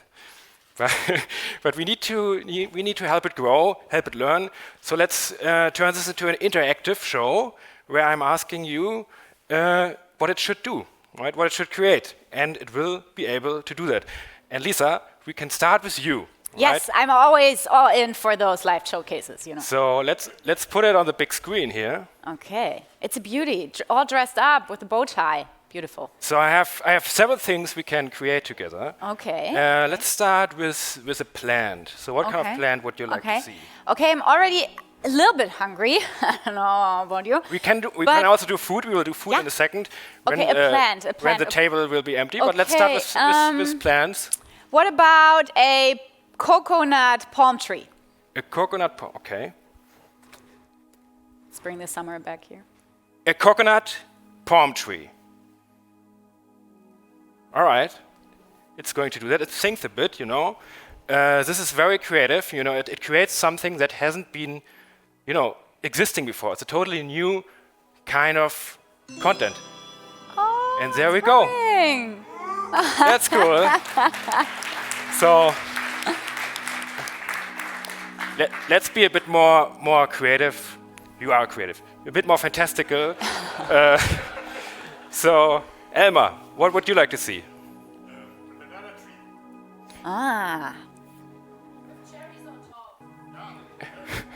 A banana tree with cherries on top. All right. Oh, now I'm excited how this is going to look like. And a third one? Who has an idea? Anyone in the audience has an idea? Oh, with cherries on top. That's quite cool. Yummy. All right. What about a sausage tree? Can we do a sausage tree? Sausage? Let's do a sausage tree. I'll put it here. My kids would be excited about that. All right. A sausage tree. Actually, the sausage tree. There's only one. Okay. We can do more. Let's jump to imaginary friends. So, if you could, maybe you remember. See the sausage tree. See that. Oh, it's a tree with a sausage bark, I guess. You know, let's get rid of that because that's a bit odd. So, if you could imagine anyone, right? Who's your imaginary friend? Maybe from your childhood. Minnie Mouse. Minnie Mouse. Okay, let's put Minnie Mouse here. Oh, in the front row? In front of the stage. Okay. All right. So, Minnie Mouse dancing. And who do we put here? Tim, who would you like to have next to you? All right. Dagwood Duck. Dagwood Duck. Oh, yeah, that's a different comic. What about Darkwing Duck?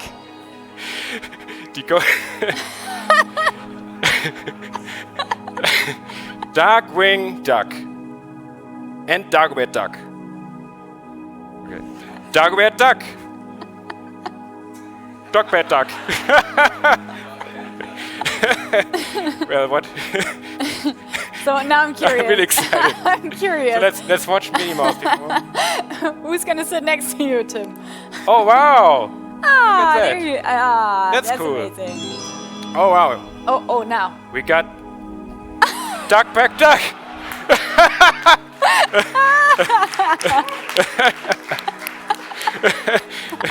That's your new best friend. We have a few other tricks. So let's say we'll create a magical window. If you could be anywhere right now, you know, I mean, we are in Bonn, which is a very cool place. But if you could be anywhere else, where would that be? Okay, so anywhere, like also anytime? Anytime, anywhere, whatever. I would go to a medieval castle. A medieval castle.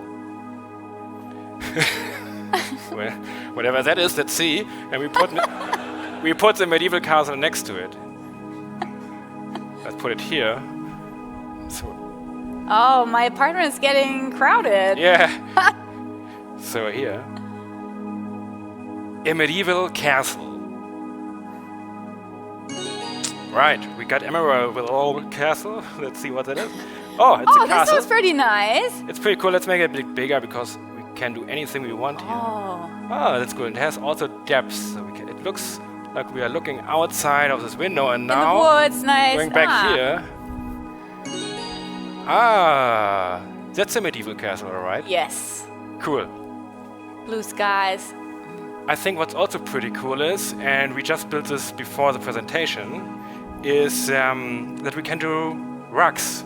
So of course this also works to create any kind of, you know, interior architecture or product design and we came up with rugs.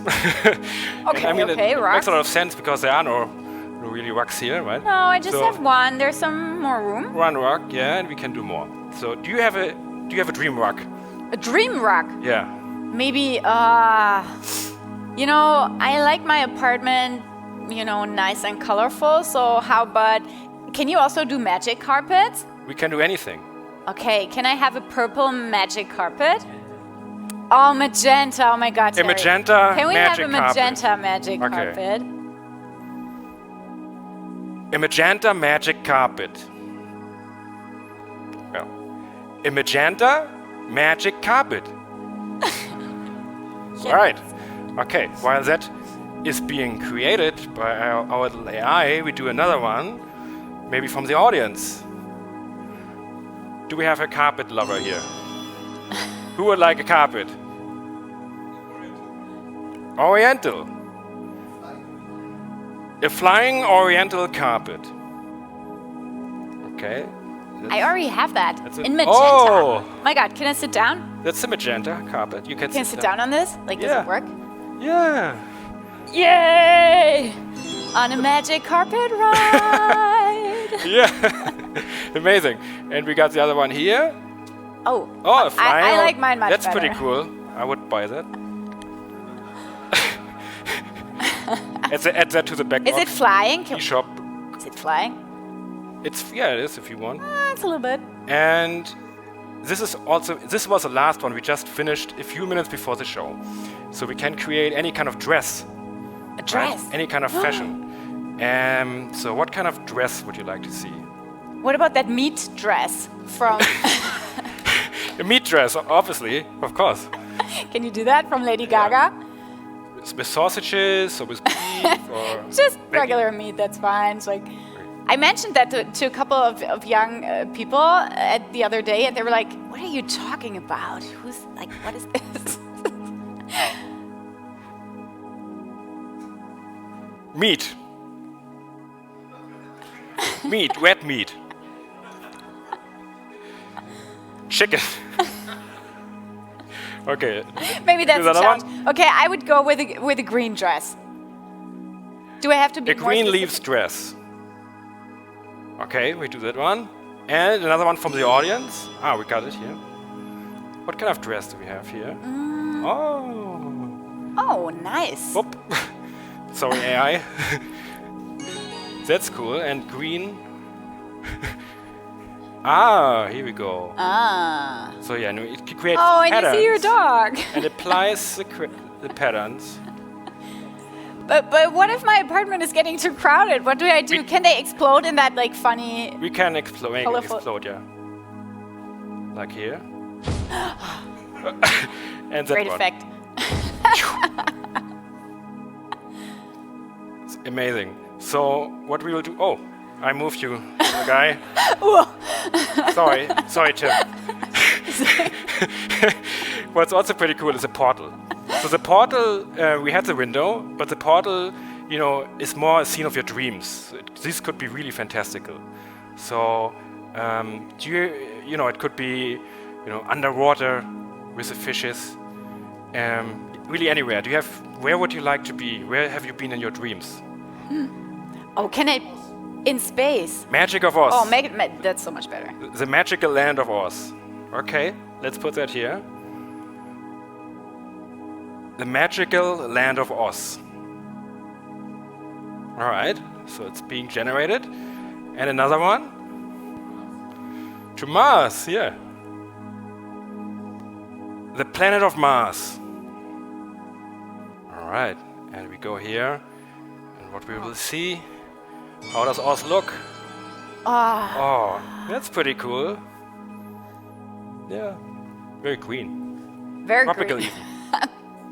And here we go to the Mars. Where's Mars? Here it is being generated.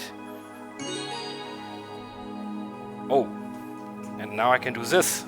Zack. And this looks like the Mars. Do another one. How about the moon? So we put the moon here. The moon. On the carpet. Very cool. And we can stop because we will have lunch soon, right? I see a 3-minute 30. I know you could go on and on and on. Could go on forever, but we will finish with some food, right? Yes, but I mean, if you guys have some creative ideas, Stefan and his team are outside on the marketplaces, so please visit them. Now everything. Bye, Minnie. Exploding. Now let's clean up my apartment, please, before you leave. We will finish off with some food, right? Let's do one food. Okay. And then I'm gonna invite everybody to a special thing. So what would you like to eat? Spaghetti? Spaghetti with strawberries. All right, let's see how that looks. So it's like... Sounds pretty healthy. Some vitamin C with your spaghetti. And we do here blueberries. And a little topping of blueberries on top. Very cool. Oh, wow. Delicious. Spaghetti with blue... Oh, it's more strawberries. Yeah. All right. With basil. So, as you saw, this is the alpha version. It's the first version. We just built this ready for XR Day. Here you go. There you have your blueberries. Yes. And, we would like to invite all of you to, join us in building this. So please take out your phones and scan the QR code now. And sign up. And if you do it now, really now, then you can also get the access soon. So, because we know who signed up you better now. do it. So better do it now. Go to zauber.com/magic or scan this QR code, put in your details, and then you will be, one of the first AI metaverse creators. Yay. Right. Thank you so much, Stefan. That was amazing. Super impressive. Thank you. Yeah, I think you and your little teenager will be my lunch date. Yeah, so go ahead already. But you guys obviously don't have to stay hungry.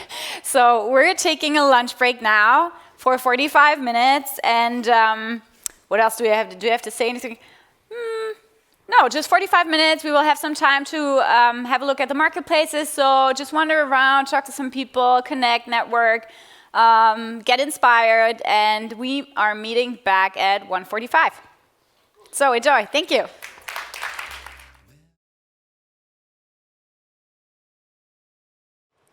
Actually, during lunch break, I hope all of you enjoyed lunch. I met my colleague Martin, XR expert from Deutsche Telekom, and Oliver Jung, responsible for mobile and connectivity partnerships at Meta. And both of them talked a little bit about their journey of making our network ready for the metaverse. And I can tell you, it's not easy. So there are a lot of challenges lying ahead of us. But I know you guys are working on it. And Martin surely is the expert here. So Martin, why don't you tell us a little more about what you're doing? Yes, sure.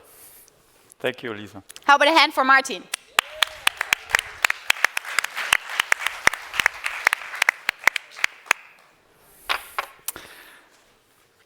Okay, welcome back from lunch. I hope you enjoyed it, but not too much, and you're not too tired to listen to my presentation. My name is Martin Leboska. I work in the XR and Metaverse team as a technical product manager.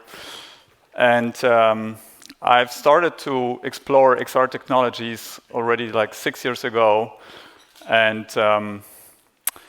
I would like to take you on a short journey with me today to give you insights about what Metaverse network readiness means to DT, to us, what our approach is to get ready for this metaverse or the metaverses, and what we've achieved so far and what we are going to do in the future. We all have heard a couple of presentations today already, but plenty in the past about what the metaverse vision is all about. It's, according to these people who are actually claiming to develop it, very demanding in terms of data transportation, in terms of latency for our networks. Some say, okay, we actually are about to converge the physical world with the digital one. And by that, of course, we need a full synchronization between both in real time, in super high fidelity graphics, And we want to immerse actually in this extended reality experience, which in the end means for the networks an enormous exponential growing size of data that has to be transported in real time, or at least in super low latency, as we call it in the technical language. And this data has to be transported through our fixed, but also through our mobile networks. So the big question is DT's network ready for the metaverse? And even if the answer was yes, what about all the other operator networks? How does it work worldwide, or at least in Europe? I guess this is one of the reasons why Gartner has put this topic onto its hype cycle of operator communication services this year. And as you can see, it's really down on the left-hand side. The hype is about to come, and that is something that is currently very broadly and deeply discussed in the ecosystem. No matter which event you have joined about network and operators in the last couple of months, metaverse readiness was one of the topics very deeply discussed. I believe, and my colleagues, my experts in the network area believe, that we as DT have a very good starting point to take that challenge and make our network ready for the metaverse. We have, a couple of years ago, started to explore the impact of XR technologies on our networks and on the experience of our customers in general. We've been involved in several industry, but also beyond industry projects and proof of concepts that were trying to understand what we need to do to our networks, how they need to evolve, and what impact this Web 3.0 and Metaverse will have in future for our networks. One of the projects we started was the 5G Cloud XR forum with the GSMA, with China Mobile and other industry partners, where we tried to explore a concept that we called 5G Cloud XR. And this is essentially a concept or a technology that allows high fidelity content that usually you would make available on a workstation, that this content is rendered in the cloud as close as possible to the user, and then streamed over our networks in super low latency to light and affordable devices. Often, glasses, as we imagine them for the future. We've worked there with, a lot of ecosystem partners, as mentioned, and we've learned quite a bit about, the architecture of such frameworks, the requirements for the network, and the difficulty to scale this to the mass market. And from this learning, one of the key points was, okay, there are a lot of different elements in this chain that needs to be looked at, and where we have to really find solutions that will optimize the latency, that will stabilize the bandwidth and give actually capabilities to applications and developers that ensure the best possible quality of experience. However, we had to admit in first place that the gap between the vision of what this optimal metaverse should look like and the technical feasibility of today, or rather it was in the past, like 2-3 years ago, is still big. And if I look at Roblox, yet it's super fun for kids to play. It doesn't have to be photorealistic, but it's not my vision of the metaverse, to be honest, and I hope that you share also a vision that is a little bit more demanding in terms of experience. Things have evolved. 5G and fiber networks have been launched, and they allow new capabilities with much higher bandwidth and lower latencies. They also, in future, will allow to expose certain capabilities directly to developers and ecosystem partners. So they can actually take these capabilities and make sure that the experiences for users get better quality. But moreover, the demand for digitalization in general, but also virtual experiences in collaboration, but also entertainment and even industrial areas has become much higher. Of course, due to the pandemic, that has accelerated stuff, but moreover, partners like Meta, NVIDIA, Microsoft, and Qualcomm have launched frameworks and platform solutions that have brought up a huge variety of different metaverse use cases, which partially can be explored today, but will be definitely coming in future and in a better quality. Let me give you an example of what we have recently achieved on our edge cloud infrastructure and in our network in the area of the so-called industrial metaverse. So what you see here is a collaboration with NVIDIA. It shows you the real-time rendering of a factory, meaning my colleague Amal is walking here through this factory, virtually, of course, through this digital twin of the factory. And every pixel you see here is rendered in real time on our edge cloud infrastructure. It's not pre-produced, it's not on a workstation. And that means that designers can collaborate on this sort of experience in the Omniverse framework from NVIDIA and can take simultaneously and remotely steps to design such industrial metaverses. And we're working on bringing the Omniverse service or Omniverse as a service on the Telekom Edge Cloud to customers in the B2B area.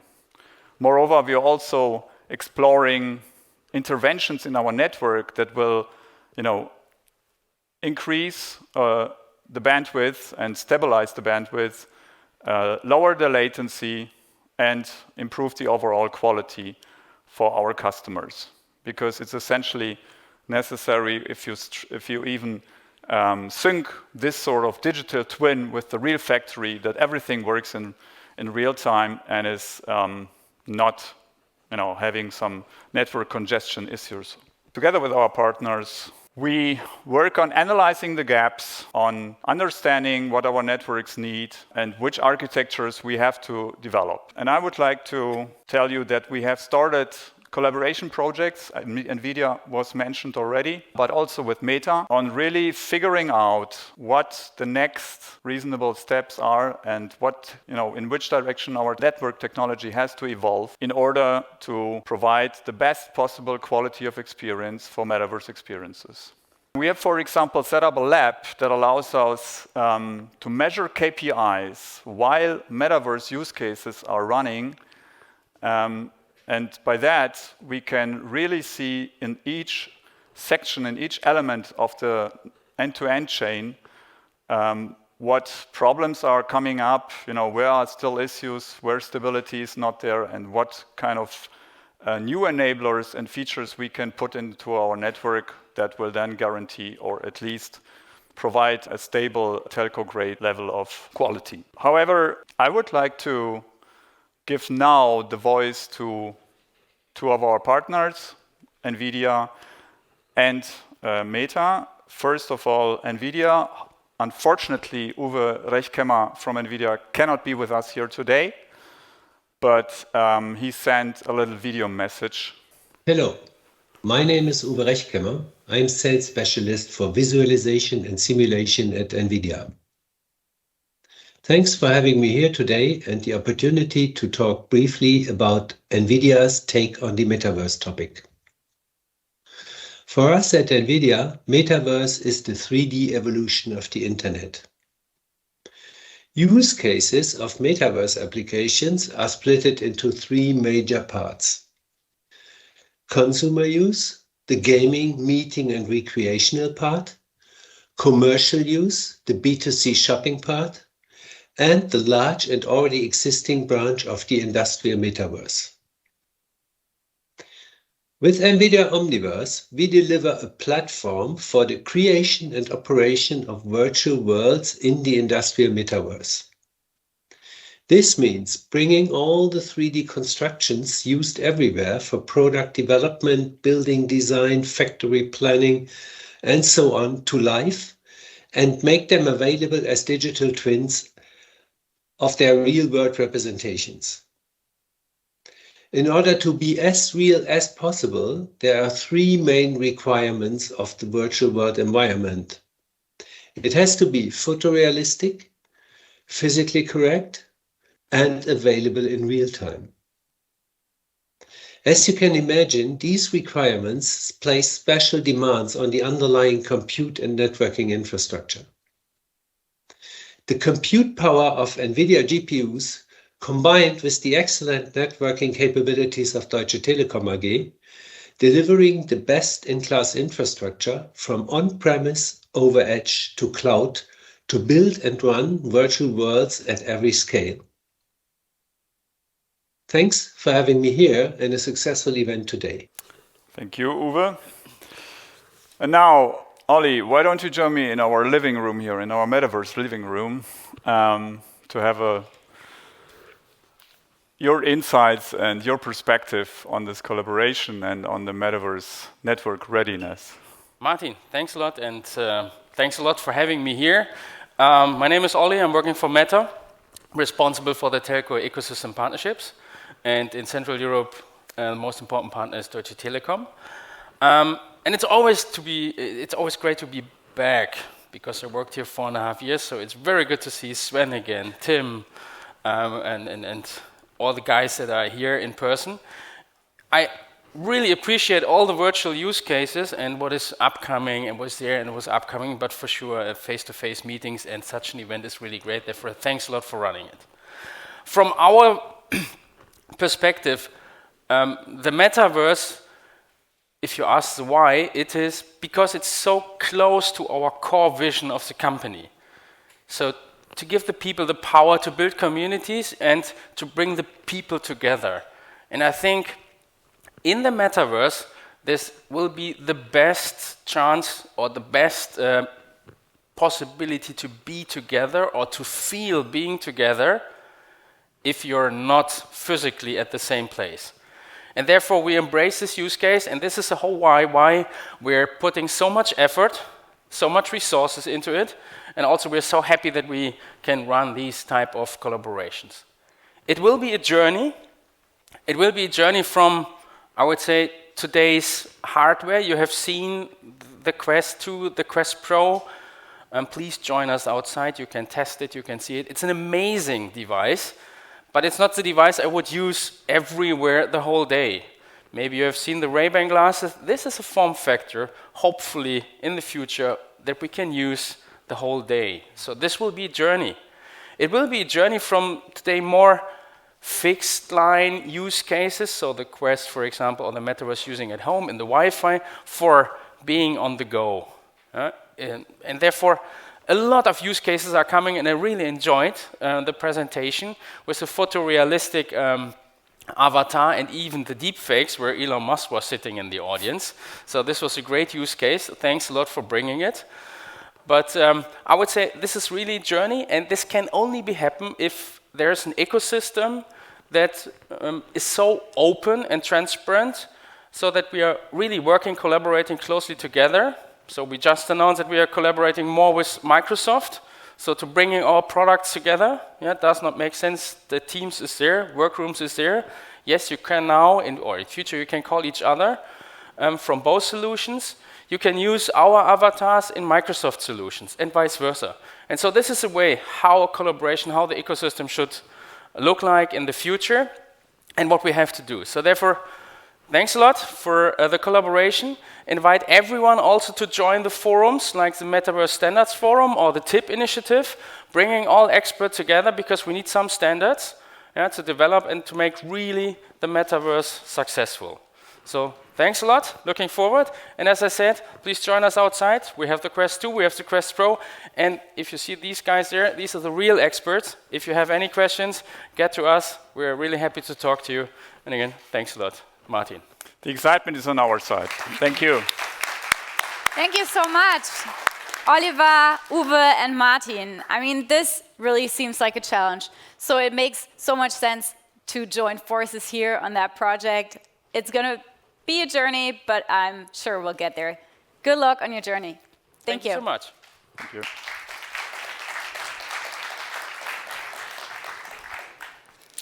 Okay, now we have heard what Deutsche Telekom is doing together with partners, and now we have another insight from one of our partners. So my next guest spent more than a decade as CEO of Wikitude and held strategic management positions with QPass, UCP, and T-Mobile. Now he leads global business and partner management for Snapdragon Spaces. So please give a round of applause and please welcome Senior Director Product Management XR at Qualcomm, Martin Herdina. Martin, come in. Hello, thank you very much. Go ahead. Perfect. So, thank you very much for the kind introduction, for having me, and for I think the nicest stage I've ever been standing on. So I'm super happy to be here. It's my apartment. On your apartment, then the apartment stage, whatever. So I can really appreciate being here. So this time of the year is very special for Qualcomm because number one is Thanksgiving. Qualcomm is a US-based company, so there are many of my colleagues who have been here in June, and they're now celebrating Thanksgiving with their families and having vacation and cooking turkey and stuff like that. So I'm very glad to have my colleague Kathy over from the States. She will be on stage later on. In the apartment later on for awarding the winners of the joint hubraum program. The second reason why this is very special for Qualcomm, so last week we had the so-called Snapdragon Summit, which is the biggest event for Qualcomm. It's hosted in Hawaii, and that's where we announce all the new stuff, the new products, the new platforms.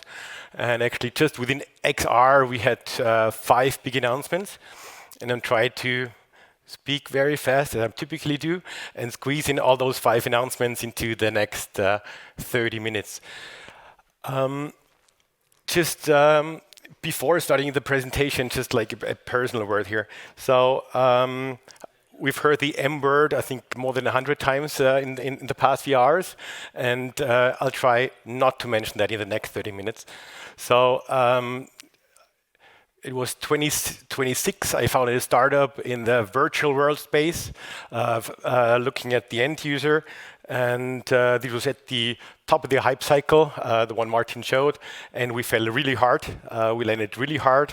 Eventually, we managed to kind of make a step back, look at the actual use cases, look at how we could provide value. And at the end, had been pretty successful back then.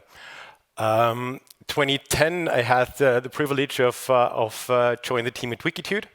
And again, we have been working on end user services, on actually a travel guide for augmented reality back in the days. So now 12 years ago. And again, so we have been on the top of the hype cycle. The office still has like the cover page of The Economist in 2010, I think, in the office that states the leading platform of the decade will be Facebook, Twitter, and Wikitude.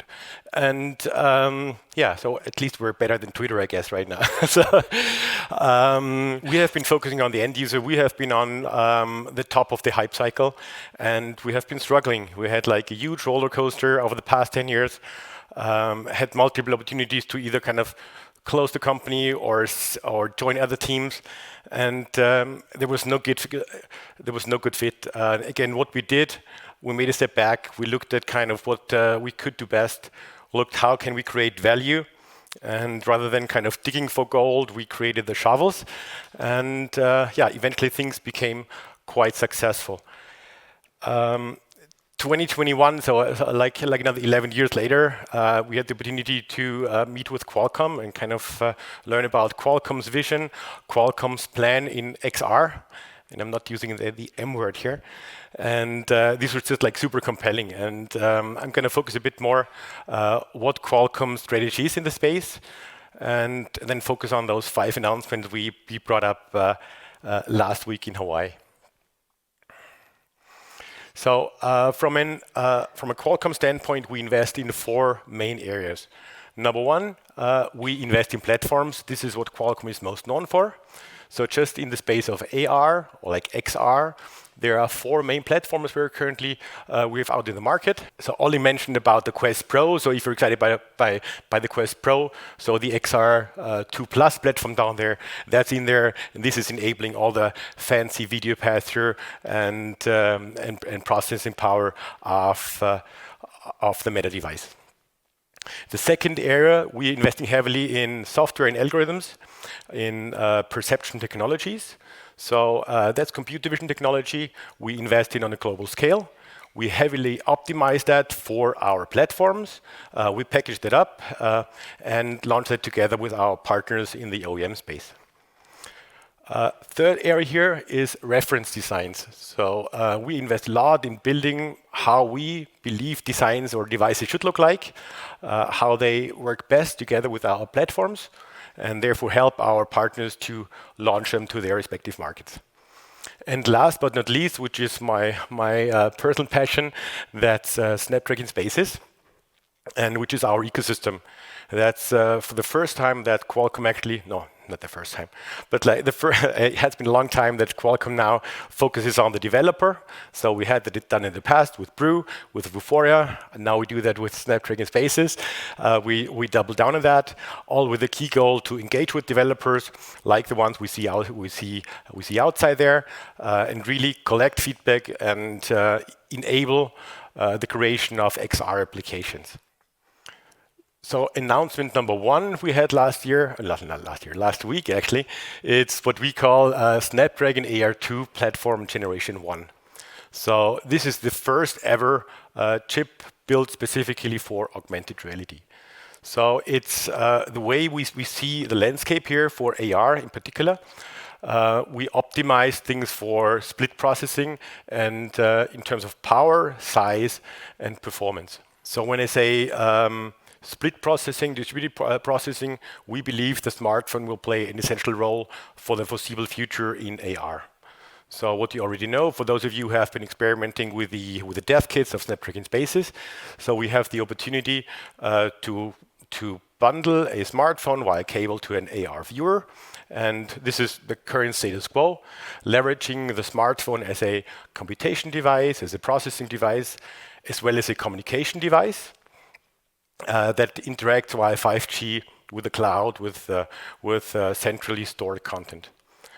What we have announced this year is actually our wireless viewer. So that's already speaking between the smartphone and the viewer via Wi-Fi 6E. Still, having said that, down the road, we believe the smartphone will play a role for the foreseeable future until we're going to have like a direct connectivity between the wireless viewer and the cloud, where content will be streamed directly to the device. Again, what's AR2 Generation 1 doing? Number 1, it's perfectly bundled with another announcement from last week. It's Snapdragon 8 Generation 2, which is our our top-of-the-line processor for smartphones. And the platform is split into 3 main parts. It's an AR processor, it's an AR co-processor, and it's a connectivity module. So on the left-hand side, you see the processor. Between your eyes, there's a co-processor. And on the left-hand side, there is a connectivity module. Important, that's already Wi-Fi 7. So Wi-Fi 7 focusing on high bandwidth at minimal power consumption. It's a fully fledged processor built from the ground up just for AR. So I really like Magic Leap 2, but when you look at Magic Leap 2, you can see that it's wired, that it has like some kind of puck on your belt. That's actually the fan currently spinning, and that actually shows that it's a PC processor leveraged for XR, which is good. But like this processor is built from the ground up, specifically for AR and for high performance and low power consumption. The coprocessor, there's something very unique in the middle. So there's a lot of AI stuff, and it's designed for enable eye tracking as well. You see, it's all a single chip solution. So this is all based on the reference designs, what our OEM partners take and build their AR glasses based on that. talked about eye tracking, and that's another feature that will come as part of the AR coprocessor, and will make it into future devices. So it's one thing having a chip. It's another chip. It's another thing having a device. But it's really important to having the OEMs that support it. So last week we have announced actually 12 OEMs that are currently already working on the AR2 device. They're currently on the AR2 platform, really building devices specifically built on that platform, and that should really dominate the whole space for the foreseeable future. That was the first thing. The second thing, Snapdragon Spaces as a little refresher. So Snapdragon Spaces, that's for the first time we really work with developers directly in XR. So think about like a typical feature roadmap for Qualcomm is 18 months. So we develop a perception feature, we optimize it, we harden that, we put it into the system, we create a platform around it, we ship it to the OEMs. So this means the time between like an engineer develops a new feature and the user sees it is about 18 months. Which is okay, right? For a company like for a semiconductor company, that's good actually. But for a dynamic space like XR, we believe that's not fast enough. And that was like one of the reasons why we invested heavily in an upper layer, which we call Snapdragon Spaces, which puts a bunch of those features in an application layer. The release cadence here is 6 weeks. So this means every 6 weeks there will be a new version of Snapdragon Spaces, and it's stable. It's not like flaky. It's really stable set of features. And again, just like the contact, the interaction with partners, the interaction with developers, just allows us to really collect direct market feedback firsthand, and really allows us to react to that and adopt that and make it as part of the roadmap. It's built in OpenXR, so that is important. It's a fully open platform. So I think Ashraf called about the walled gardens. So this is in particular no walled garden. This is in particular very open, so everybody can kind of add modules and integrate with that. And the first partners in that kind of architecture have been Epic and Unity. Again, all complying with OpenXR and designed to build and launch and operate this open XR ecosystem here. So again, it's one thing having a platform. It's another thing having a dev kit, but and it's a third thing to having like AR viewers. But so far we only had one smartphone that could connect via Snapdragon Spaces, and now we have announced another 10 OEMs that are currently building smartphones based on Snapdragon 8 Generation 2, and they will be all Spaces ready. Spaces ready means you can really connect an AR viewer and a smartphone, ideally based on Wi-Fi 6E, and really kind of broaden the ecosystem with different products from different vendors here. So I said, but the most important aspect for us is developers. So we really need to work with yourselves, with partners, with Deutsche Telekom, just to collect the feedback I just mentioned. So really to kind of be close to the market, to feel the pulse of the market, to really be able to respond, to look at the use cases. And when I talked earlier about the kind of startup experiences, we have been successful just for that reason. So on the Wikitude side, we have been working with partners for more than a decade. So just really engaging with partners, trying to feel what the market needs, trying to work with partners and getting the feel what the market needs and what features are required. And that's why just like this ecosystem is so important for us. So this was the second announcement, the kind of AR2. The third one, and that's very important for us from a Snapdragon Spaces standpoint. So far, Snapdragon Spaces has been focused on augmented reality, so AR only. So most of you have received the dev kits, you have seen that. It's definitely the kind of highest bar. We're just about to launch a VR and MR version of Snapdragon Spaces. So this means there will be a VR SDK for Snapdragon Spaces. There will be an MR SDK, MR meaning video pass-through. So similar to what you have seen earlier on Meta. And Meta is using chips, and so this will be part of Snapdragon Spaces. So the Qualcomm reference design is already out. We already have developers working in VR, working in MR on this new platform. The first device that has been announced, it will be fully compliant and based on Snapdragon Spaces, is the Lenovo VRX device. It's an enterprise-focused VR device with pass-through support. This should come beginning next year. And there are quite a few other OEMs working based on this architecture, based on Snapdragon Spaces, all with a key goal to have one uniform platform that supports AR, VR, and MR through the same platform. All right, I had the discussion with Fabian earlier about MRTK, and that's the next thing that has been announced yesterday, last week actually. So Snapdragon Spaces is fully compliant with MRTK3. So we're working very closely with Microsoft on that. So there is even hand tracking supported by MRTK3. And it's all part of Snapdragon Spaces as of release 9, which goes out actually end of this week. So again, Snapdragon Spaces is characterized by working with partners. So like Deutsche Telekom here, like Microsoft there. So it's like super important for us to work on a kind of technology level, on a go-to-market level, all with the key goal to expand the platform and offer like even more capabilities and opportunities for our partners to create exciting XR content here. So, and I think this was announcement number 4. So the next one, Niantic. So for those of you who know Pokemon, I'm looking at Terry here in the first row. So Niantic, the makers of Pokemon Go, and actually we had 2 announcements with them last week. So if you know Pokemon Go, you're being asked to kind of scan your Pokestops. So, and this is a kind of technology behind it. So by doing that, Niantic collects a kind of virtual representation of the world. This is their vision. They want to offer services that are outdoors, that allow people to explore the world, that allow people to exercise, to be out, to move, and that are people to be that are there to be social. And that's what Niantic is building a platform around, which is called Niantic Lightchip.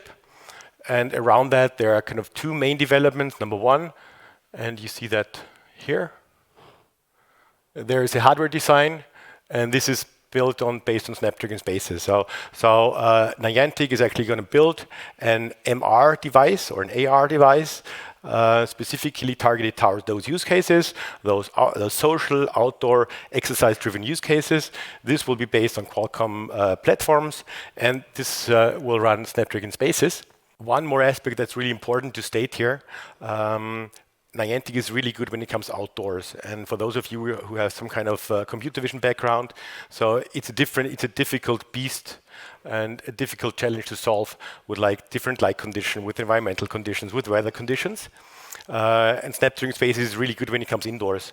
So that's why it just made sense for us to join forces, to have Snapdragon Spaces and Lightchip VPS join forces. So this means from next year onwards, developers will be able to seamlessly switch between Niantic Lightchip in the outdoors, Snapdragon Spaces in the indoors, and therefore really leverage synergies and combine our developer forces.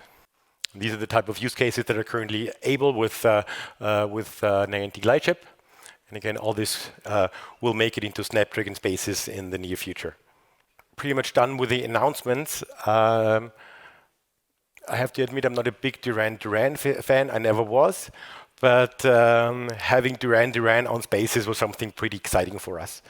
And the exciting part for us was not just that it's a brand everybody knows, but the fact that the band actually flew to the States and worked with us on this experience. So really being able to have the creative input, to really have their feedback and have this kind of, again, reflected in the application, it was something pretty exciting for us.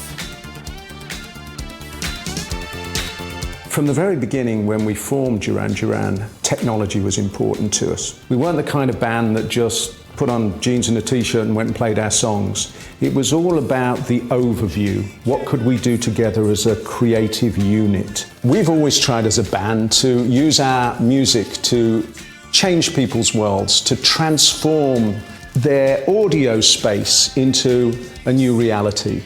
We're always still searching for that wonderful opportunity to do something new with technology. And so Qualcomm came along with Trigger designing an augmented reality, and it just seemed like a great combination. If you put on these rather beautifully designed glasses, it's Duran Duran's music in a different universe. It's a different dimension. You can touch the music, you can change the music, hear the music in different formats, and hopefully you'll have some fun too. Snapdragon Spaces is the platform that made all of this happen. Snapdragon Spaces provides an open platform for developers to create immersive experiences using the latest perception technologies on emerging XR devices. We're excited to be working with innovative creators like Duran Duran and Trigger to reimagine reality. This kind of technology enables you to take things to a completely different level. It's immersive, it's interactive, and it feels very new. This has been a really exciting process working with Snapdragon Spaces to bring this augmented reality to become a reality in our world. It's a whole different level, it's a different experience, and it's only the beginning of what we're hoping to do. I think this augmented reality project is really the first of its kind, and I'm so excited to see how much further we can push it. This is Duran Duran Reality Reimagined, so come and join us. It's pretty exciting for the industry as a whole. So the first ever AR chip being out by Qualcomm, that's something pretty unique, something that will really shape the industry for the foreseeable future. The last year has been super exciting for us, launching Snapdragon Spaces, being part of the hubraum program, working with startups, really stabilizing the platform, seeing the results out there has been super exciting and fantastic for us. And yeah, we're very much looking forward to continuing this journey together. And looking ahead for a very exciting years to come towards some kind of verse, whatever that kind of term is going to be in future. Thank you very much. Hello, everyone. It is hard to believe that many of us were together in June in Berlin to begin this hubraum and Snapdragon Spaces developer journey. For those of you that are not aware, Snapdragon Spaces is an XR developer platform built on OpenXR that provides developers easier access to the perception technologies they need to create immersive, head-worn AR application. I believe there is a tremendous value in this hubraum accelerator program for the market overall, and I'm thrilled that this cohort of developers has been working with and creating exciting head-worn AR solutions with our Snapdragon Spaces XR developer platform. It has been a busy month for my team at Qualcomm, and we are very excited about our latest news. During our Snapdragon Summit on November 16th, we announced the Snapdragon AR2 platform. Snapdragon AR2 was purpose-built to address the unique needs of AR devices in the areas of performance, power, and size. We have designed the platform with a distributed processing architecture, optimizing on-glass processing while harnessing the power of your Snapdragon-powered smartphone via low latency, low power Wi-Fi 7 connectivity. The Snapdragon AR2 platform has 2.5 times higher performance AI, 50% lower power, and is 40% smaller than our previous generation. With this, OEMs will be able to create some truly amazing, thin, sleek, and powerful augmented reality glasses. We also announced our latest premium tier mobile platform, Snapdragon 8 Gen 2, is Snapdragon Spaces ready.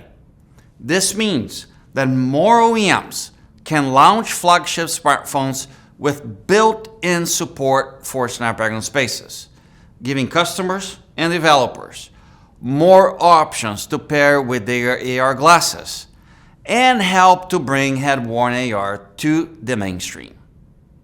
Now, operators play a crucial role in the metaverse. driving use cases, business models, 5G utilization, and we are so grateful to be working this closely with Deutsche Telekom. DT is in the forefront in metaverse innovation, and we're looking forward to continue the momentum, continue to build the ecosystem for multiple companies to participate in the value created by the metaverse. I wish that I could be there today to discuss all of this with you and to see the unique applications that the team have created. I'm really excited about the progress that we're seeing, and even more excited about the next year with products like our AR2 platform and our Snapdragon Spaces developer platform. Thank you for joining us in this journey of bringing spatial head-worn computing to the world. So now we're coming to actually one of my favorite parts of today. I have rented out my loft to a bunch of developers who will present their ideas and solutions about XR and the metaverse. But before we get started, I would like to welcome two colleagues here in my loft, which is the Hubraum program lead, Tim Acke, and Qualcomm partner manager, Emma Schrage. Come on up.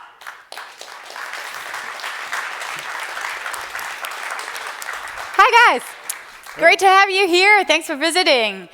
I'm so impressed about what Qualcomm's doing. Like, it's just so interesting to see how much of deep technology is like lying behind all those fun things that we've seen before. So, how did the entire partnership with Qualcomm start in the first place?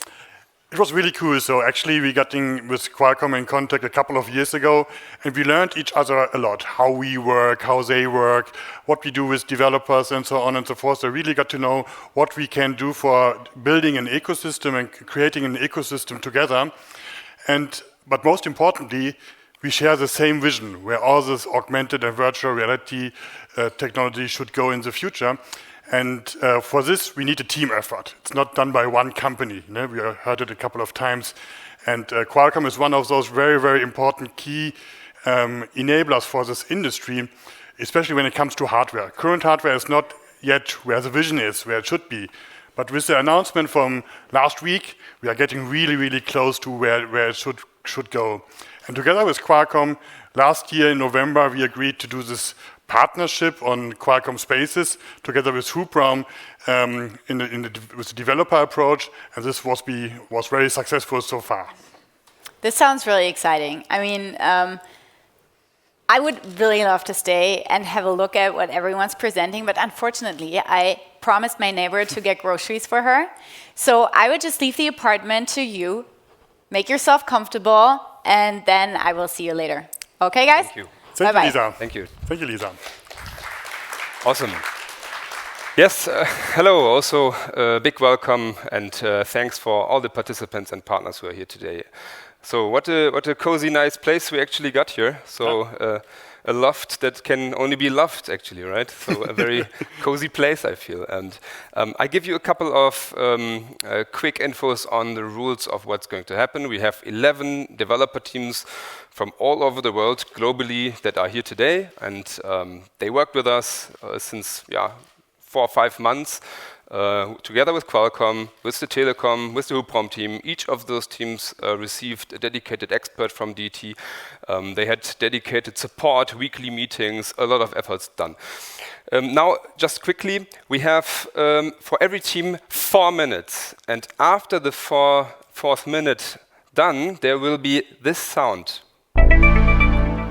So, for everybody to notice, that's it. Should be, finish your sentence. This is the first info. Before we go now into the pitches, we prepared a quick little, less than a minute video for you guys, and I would like to quickly show you kind of a short recap what happened over the last couple of months and which the teams are that you're going to see.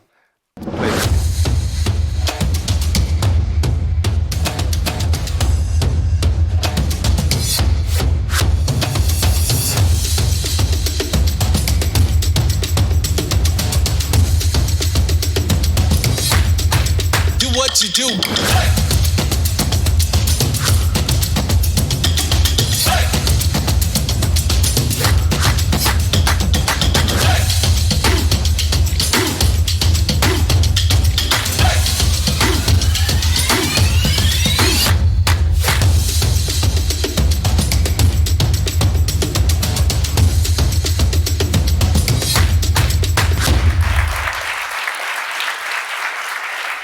quickly for all of you, make sure you go on menti.com and you have a vote. There is not a jury or any other kind of vote. Nothing is pre-selected. It's nothing fishy happening here. It's your vote. So you have the saying of which is going to be the top 3 candidates to win the pitch award today. So after the 11 pitches, ideally after seeing all of them, but maybe already in between if you feel like it, you should go there.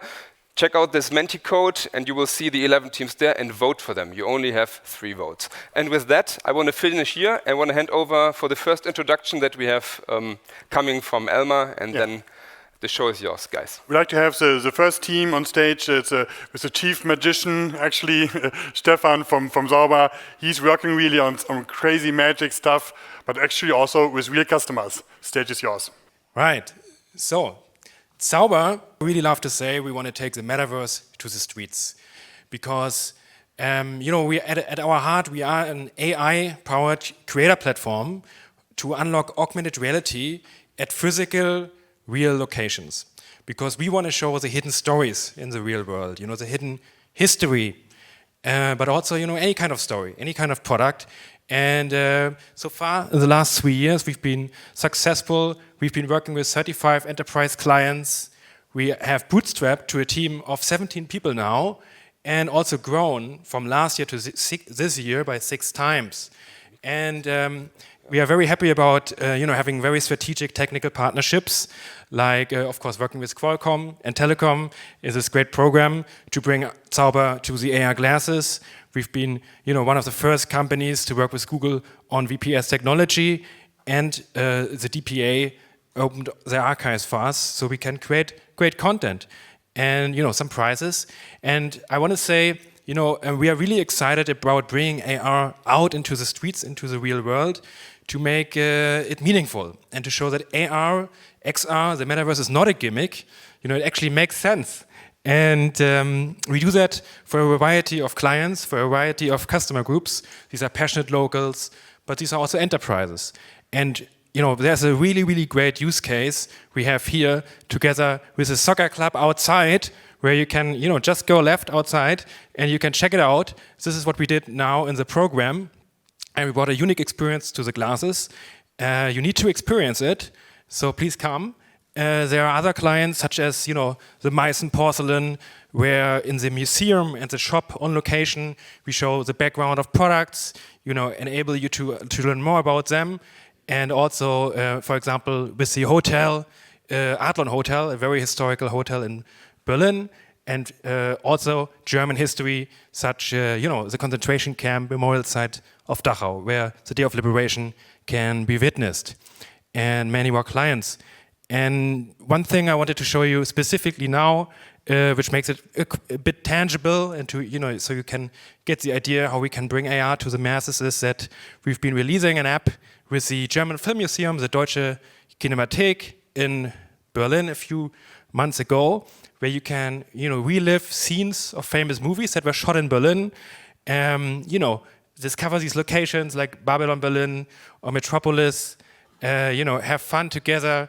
For example, at Alexanderplatz, see historic movies and really dive back into how it felt to shoot the movie, into the emotion of the scene. You might know her, Almila from Regular Woman or Now the Empress. She's guiding you through the scenes, through the app.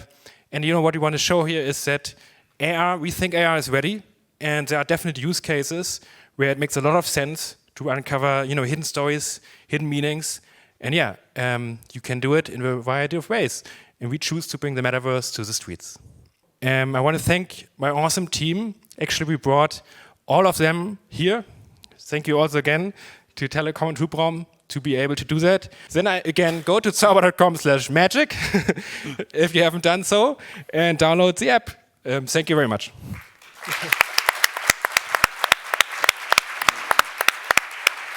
All right. The next pitcher is a bit nervous, but she will do it really great. The next company's name is Tiny Giant Heroes. And Maura, please come on stage. Big applause for Maura.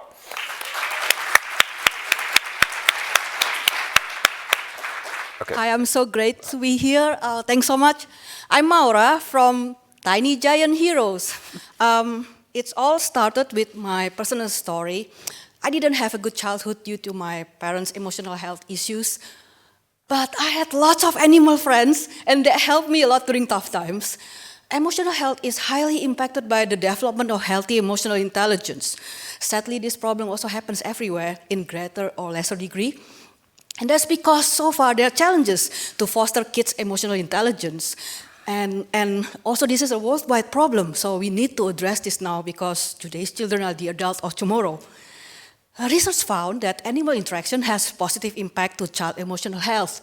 And when I interview, many children want to be friends with animals, but in reality, many can't really have that for many reasons. So remember about my childhood animal friends? God gave me a purpose-driven mission to help all children and to solve this problem with a solution. And that is Tiny Giant Heroes. It's an AR app for all children to grow healthy emotional intelligence. With the power of play and storytelling developed together with experts and engaged by Tiny Giant AR animal friends, which is inspired by my real animals. So kids can adventure with their AR animals wherever and explore variety emotional intelligent topics like learning resilience, empathy, and many more, which is not really reachable with just books or traditional apps. In this hubraum Snapdragon program, we developed 3 sessions of Robin Bird in learning about empathy. It runs in AR mobile and AR glasses and automatically switches to AR glasses mode when it's connected. And here's the clip. Session 1 focuses on getting to know what Robin Bird likes to eat and drink. It's about exploration and understanding others' needs. Uh-oh, Robin Bird, this is bread, and it's really harmful to birds. I wonder if your new friend here could find you something safer for you to eat. We use plane detection feature to instantiate the experience in your environment. Oh, seeds! Delicious, delicious tiny seeds! My absolute favorite!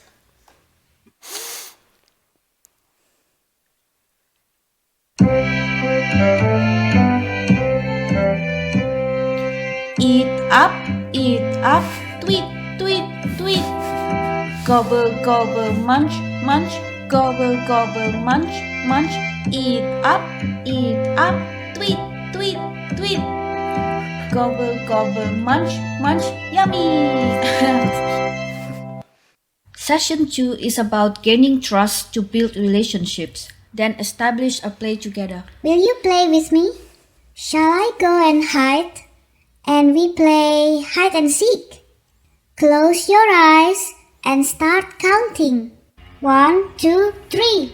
In here, we use plane detection feature to lay out the bushes where Robin is hiding, and we walk around to search for him. We can hear his chirping sound louder if you are close. Ah, I gotcha. Oh, that was so fun. In session 3 is about need of safety. Robin is afraid, and we help move Robin Bird to a safer place. Nice. Would you help to lift me up there? We use image tracking to place the nest for Robin up here, and we help moving up Robin from the floor using the hand tracking feature. Open your hand closely for Robin to hop on. Thank you. Thank you. Thank you.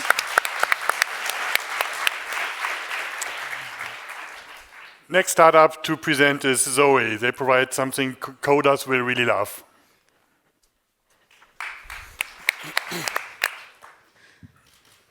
Hi everyone, my name is Emily Joly. I'm the CEO and co-founder of Zoe Immersive. We're making it easy for anyone to build fully interactive and immersive experiences very easily. My co-founders and I, we've been working together for about 12 years using immersive technologies, and we decided to spin out Zoe out of our previous company when we saw a big opportunity for democratization and also growth. It's written all over the billboards around here that the metaverse is going to be huge and it's very big, which is awesome. But we're going to need to lower the barrier to entry into these technologies. We're also going to need to educate new generation of creators to acquire those skills. Today, it's very easy for anyone to whip up a website. You can do it with platforms like Wix. You can also build videos in a couple of minutes. But building interactive 3D and immersive experiences, for now, is still reserved to those who know how to make a game engine work. And we want to change that. With Zoe, you can build an experience in a couple of minutes. And we do that through no code and automation. Check it out.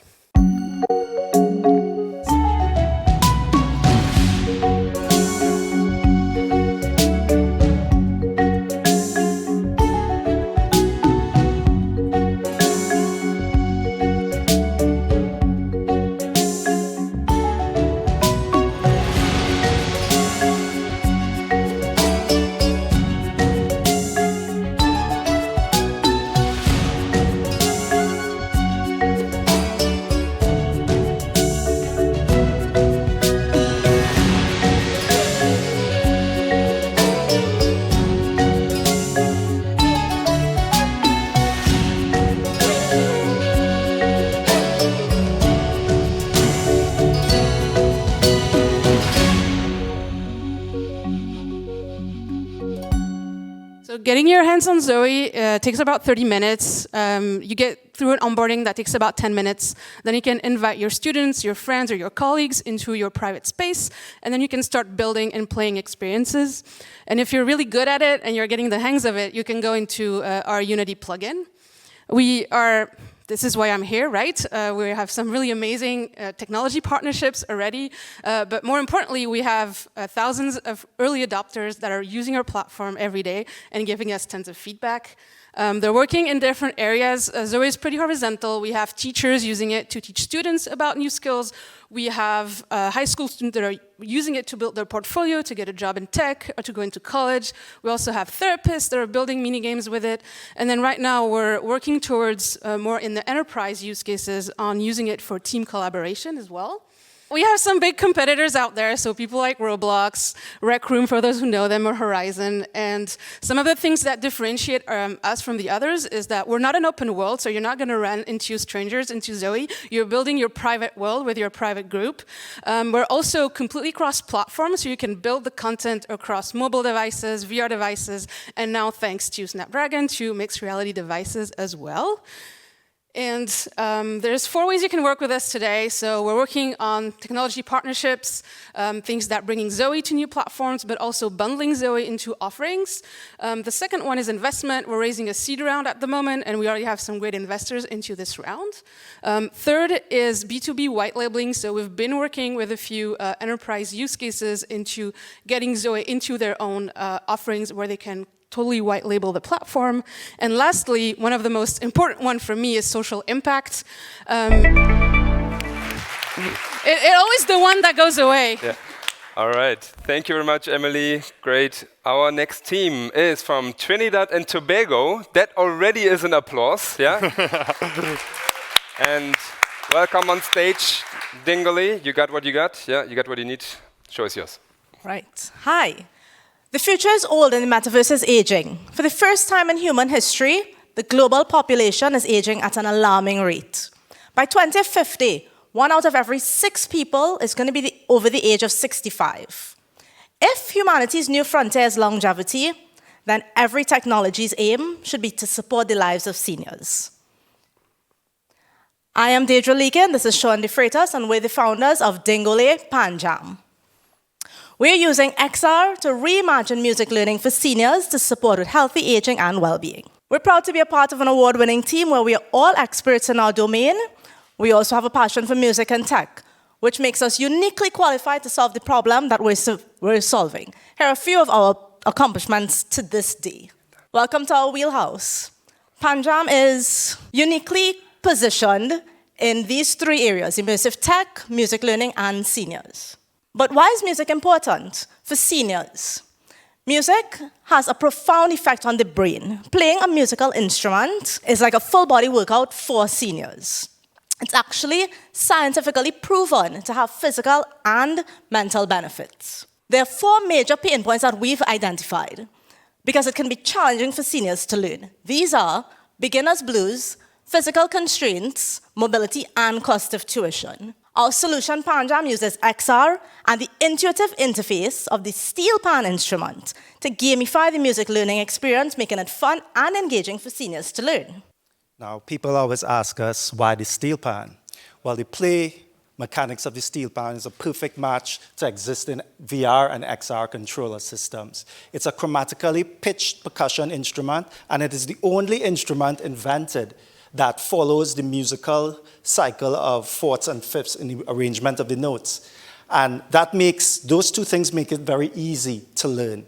And the sound that it produces takes you and takes our seniors to a warm tropical climate, and this is really nice. PanJam's features are really solutions to these identified pain points. So to address boredom, we build a multi-sensory system that is responsive. It uses haptic, audio, and visual feedback. And to address physical constraints, well, we use the natural and intuitive interface of the steel pan with focus on usability and accessibility. And in terms of mobility, we immerse seniors in inspiring environments that take them elsewhere beyond their natural environments. And in terms of tuition, we use a learn-by-playing method that uses gamification, so seniors can learn at their own pace at just a fraction of the cost of an actual tutor. Our value proposition is that PanJam is specifically designed to address the needs of seniors, merging physical exercise, mental fitness, creative expression, and continuous learning. Our business model. In the US alone, over 65,000 people are over the age of 65. There are 6,500 senior care facilities. PanJam is subscription-based, targeting both individuals and facilities. So I'm going to talk a little bit, very quickly, about our design. There's not a lot of guidelines for designing for seniors in XR, but what we observed is this saying to be true: once a man, twice a child. And what we did is we extended our guidelines to include designing for having kids in mind. These are some of our scenes. We use our controller, the phone, as an input. Vote for Dingo. Thank you. My fault with clicker. Great. From tropical sounds from Trinidad and Tobago to a company called 3D for Science. They're working in the healthcare area as well. A very, very interesting topic to be in.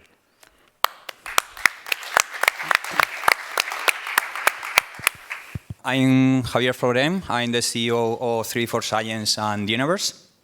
I'll try to synthesize what we do and who we are. And we are specialized in the scientific sector. What we are, or who we are, is we are a bunch of creative people, developers, 3D artists, programmers, web designers, who are specialized in medical fields. And what we use is VR technology, artificial intelligence, augmented reality, and holograms to explain and visualize science. But we also have pretty disruptive projects like the Universe. The Universe is the first project to merge DNA from users with blockchain and create a digital health twin. We are able to provide medical and lifestyle solutions to improve nutrition, fitness, mental health of users, and finally improve their lifestyle. This is our quality. It's just 15 seconds of video, but as you can see, the accuracy of the images. These are T cells, antibodies, fighting with the most common diseases. Now, once you saw our quality, we brought you a problem we all have, that we are getting older. More and more people are getting older. The workforce is aging, and with that, it comes problem and diseases. Here in Germany, sick leaves cost the German companies about 74,000 million euros. 700 million days of sick leaves annually in Germany, only in Germany. This costs 87,000 million to the German productive system. And the average days per worker is more than 18 days a year. And because of different diseases, most important diseases are, for example, mental health disorders. But we have a solution. We can help. We created the first extended reality app, which delivers scientific immersive experiences to educate workforce in order to prevent sick leaves. This is the state of the app. You can try it also in our booth. If you have the time, you can stop by. This is the interface we are working on. You can see here, you can select back pain or stroke. So the users are going to be aware of the diseases they can suffer. So they can change their habits at the company, and the company is going to save some money. Well, we are using different technologies to explain these diseases, and you can stop by our booth and learn more. Thank you so much. All right, thank you very much. The next team on stage is a team from Berlin called Mixed World. And Mixed World, it's all about creating virtual spaces. And they are all about industry use cases. So a great team, having done so many great stuff. And the show is yours. 4 minutes for you. Hi, everyone. My name is Fabian. I'm the co-founder and CTO from Mixed World. So let me quickly tell you a little bit about Mixed World and about our background. So my co-founder and I, Robert, he's standing over there. So we've been working in this industry for quite some time. Before founding Mixed World, we have been working for several companies in different fields of industry, like automotive and architectural visualization and even maintenance. We've been focusing on working with mixed reality devices all over the place and have been accompanying those partners on their way into transitioning into mixed reality for some time. And every one of those companies have at some point struggled with bringing this project to a point in time where they can actually make money out of the product that they created. And that's one of the ideas behind Mixed World. So what we wanted to achieve as a team of experts in the field of mixed reality was to create building blocks that allows us to quickly create products that are meaningful and sustainable in the world of B2B businesses. We are very proud to be part of the Snapdragon Spaces Program and to tap into this new type of technology, providing such a nice ecosystem. And to make it possible to assess the quality of such an SDK and technical advancement, we decided to bring an application to the world which is called Virtual Places. In this very short-term program, we decided to make a plan that we are able to deliver. So we've been working with tools like MRTK for quite some time. So we started out by integrating the Snapdragon SDK into the mixed reality toolkit. This allowed us to use building blocks and work along our roadmap to the next phase, to bringing virtual places as an application to the Snapdragon Spaces. We then integrated our UltraSync technology, which allows us to share what everyone sees in the real world with each other and also share the content of the world. Of course, once hand tracking was integrated, we also integrated this into our application. And all of that lead to a point where we can actually use an application like this to showcase, for example, an experience where you can share your photos, for example, of your last voyage to Venice, for example, or wherever you wanted to travel, as a shared experience with your families, no matter if they're at your space or if they're far apart, using a head-worn display like the Lenovo A3 glasses. Once we tackled this, we found out that you can actually place spatial anchors all over the map to integrate different types of experiences, like, for example, shopping experiences. but also maybe showcasing some commercials and also bring it to specific locations all over the world, to specific stores you might own. And all of that made us come to a point where we actually have a working prototype here, but not only here, we would like to publish it later on to the Google Play Store so that everyone with a device like this can try it out. But everyone who's in here can of course try it out today, so please come to our booth. We are Mixed World, and we are happy to share our world with you in virtual places. Thank you so much.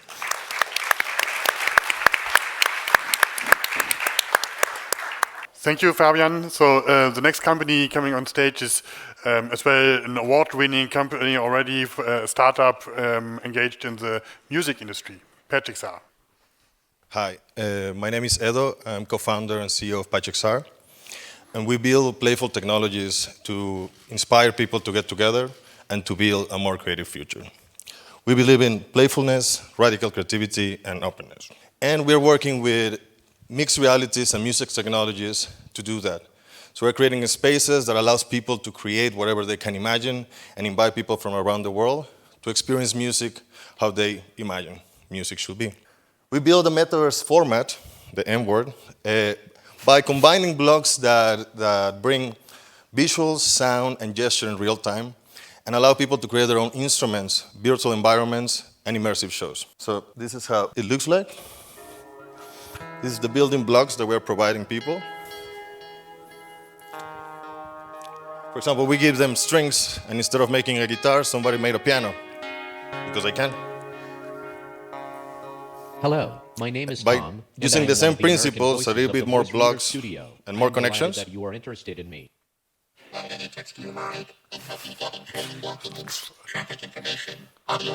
People are making digital twins of electronic instruments. What happens inside of the electronic instruments that we have today, now in an infinite virtual canvas. My name is Tom, and I'm one of the American voices of the voice reader studio. I am delighted that you are interested. I can read about any text you like and help you gather training documents. So this is all simulated, there's nothing predefined, so people are starting to make really interesting things by combining these blocks.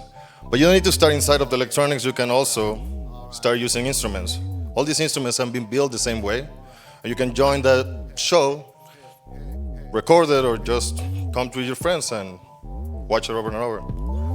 You better believe it when I'm coming through, I'm coming strong. Y'all don't know why you're talking about it taking all day long. You wanna blah, blah, blah your So these are our recordings. Instead of recording a video, you record the avatar playing in this environment. So that's opening new ways to learn, play, and co-create. We launched in the Meta Store in collaboration with them this summer. We have more than 1,000 players spending an average of 70 minutes per day. 20% of them are creating new content. That's where we're focusing at the moment, because we see that this is the generation. It's going to be an open innovation process where people are going to come with ideas. You want to help them create that future together. We got generated now actually $1 million in revenue. We're pretty happy with that. We, of course, we've been working with Meta and Pico, and of course, Deutsche Telekom and Qualcomm. Thank you for having us here. Everybody loves music, but they love it in their own way. So for us, some people sing in the shower, some people play drums, and some people build synthesizers. So for us, the way to tackle that problem is by making packs, inspired like Lego packs. We explore different places of music and interaction, and you can have the underwater reggae world, or you can have the hip-hop world, and like Lego, if you have the pirates and you have the space, you can mix them and make pirates in space. So that's the approach that we're taking. There's 4 packs already. We're working in collaboration with this program. We did the MR approach, allowing people to come from their devices and make new things. Next stage is to go multiplayer and let more people create new content. With a great team from different backgrounds, and we're looking for strategic investors and partners to go for multiple realities, come together. Cheers. Perfect. I have the honor, I just realized, always to announce the Berlin team. So the next Berlin team is going to be Think Reality from Berlin. My name is Cyril Tushy. Thank you for the invite to Bonn. Thank you also, General, to Telekom and Qualcomm. We are in Berlin, a team of coders, creative coders, storytellers, and we built Sync-Reality, which is a software tool, creative software tool for XR experiences. And in order to understand what revolutionary stuff we're building, there's only one, I think, best or vivid example. You know responsive design, you know what that is? That is, you have a laptop and the same design of your web page, or you have it in a different, slightly different manner on your mobile phone. And we're building a design tool for XR, a responsive design tool for XR with Sync-Reality, which is great for the metaverse and beyond. And it works in AR and VR. Also on top of it, because we don't differentiate between AR and VR, you all know this, yeah? Beat Saber, and you destroy your television set, or you run over your table, or your cat, or your friends. And with Sync-Reality, all the obstacles turn into game objects, and automatically and smartly, interaction points will be positioned on your table. Every table turns into an iPad, every wall turns into a window to New York or to Bonn. And that's really the special thing.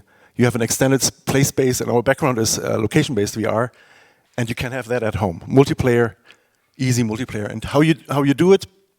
We're not a scanner company.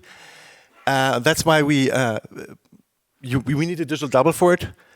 Either you do it by hands with a controller, or we developed hand mapping of your room, or with an iPad or whatever. And then it's synchronized, the digital double, with content, and then you just use it. We always think, what could be content? And best content for home is, of course, gaming, education, meditation, cooking lessons, and productivity. And also designing in VR will be in the second iteration for content. How you do it?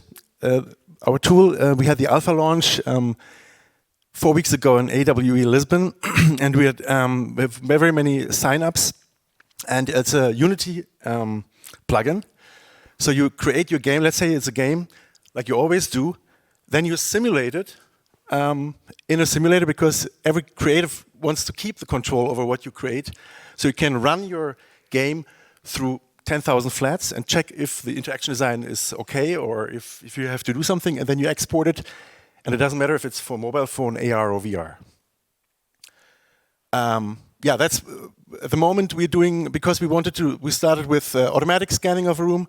Now we did perfect of meta. We kind of like improved the meta mapping with hands. We use the eye tracking, and it's very precise. And in order to have expandable game worlds, you need parametric assets. You import normal assets, they turn into parametric elastic assets, so they don't look ugly if a table is bigger or if something else changes. These are the first building blocks. Of course, I said it before, we believe it's great if at home, pop stars, game stars come and visit you and don't run against your table, but walk around or jump. Or Billie Eilish sits down on your sofa. I love the background here, and it gives you a private concert. So this is really cool. The same like with gaming, you saw that before. It is really strong at home, multiplayer.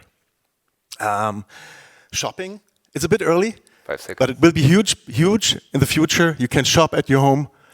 And of course, education, also if COVID is not coming back, it will be very strong. So we are here, we have a booth here, and we're looking for partners for the future. Thank you. Thank you.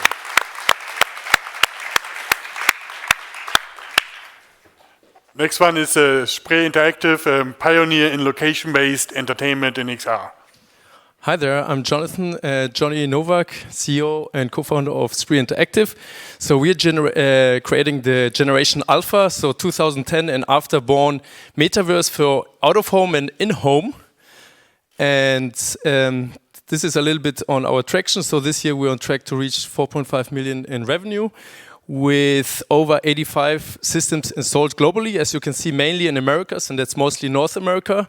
And we're selling B2B2C, so we're selling to out-of-home entertainment places, theme parks, shopping malls, family entertainment centers, and then they sell consumer tickets, entry tickets. You can think of a cinema, let's say, in VR to consumers, So this year, roughly 2 million. You can multiply that with more or less €5 or dollars, so you reach 10 million. And for us, an exciting moment will be in 2 years, this inflection point possibly, where VR shipments, consumer shipments will overcome the combined console shipments. So this is our core product, which we've sold many times globally. So you can think of it as a holodeck, 30 by 30 feet or 20 by 20 feet for either 10 or 6 players.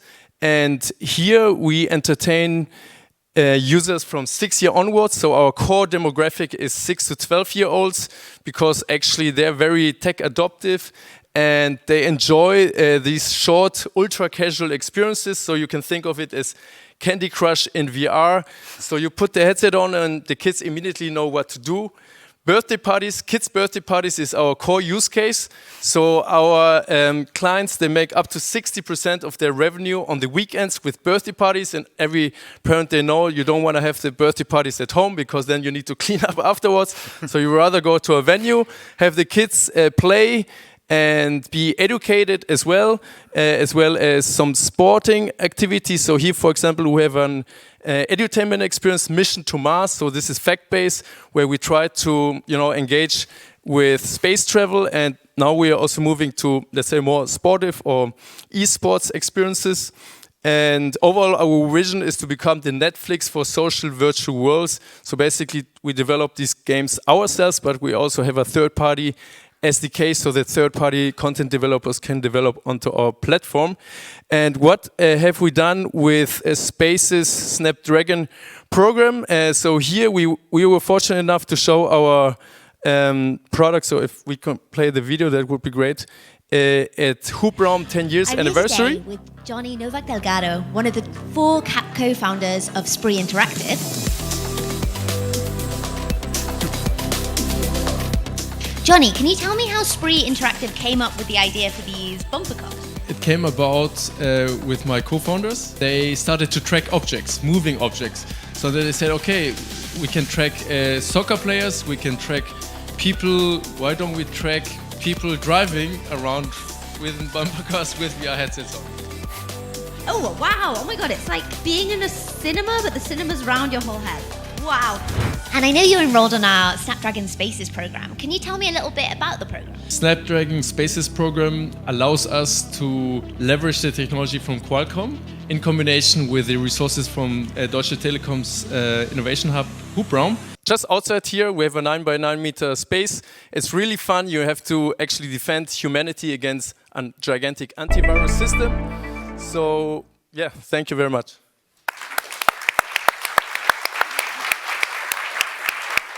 Great. Thank you very much. The next team is vSpatial, all the way from the States. Welcome here. So everybody who loves industry use cases will be happy again about virtual collaboration and bringing people together there. Show is yours. All right. Hey, everyone. I'm Daniel. I'm one of the co-founders of vSpatial. Like I said, we're a US-based company. It's been co-founded in 2016. I wanted to go ahead and show my team here. I'm kind of making some changes to my presentation last minute, but this is how I see my team today. I want to see if that's familiar to anyone else here. Anyone that has a remote team or anyone that's just to collaborate with your own team. I think that's how all of us see our own team members.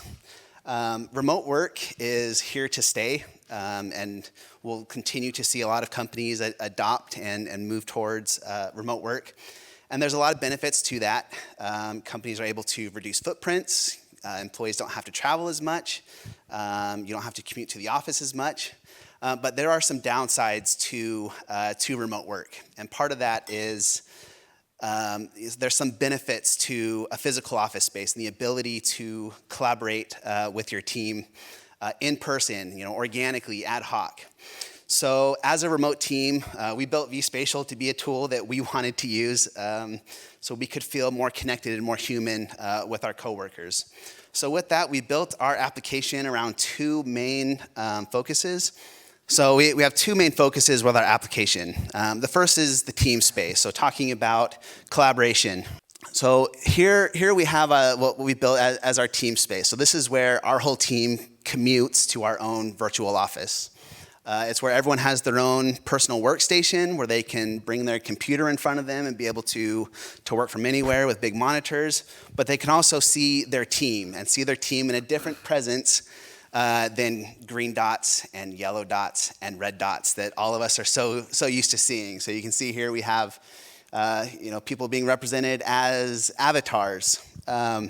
And as part of the team space, we have an open area called the pitch, kind of that green grass area behind us, where teams can have open collaboration, and other teammates can listen in on some of that collaboration, be able to join in organically, once again making us feel more human and connected.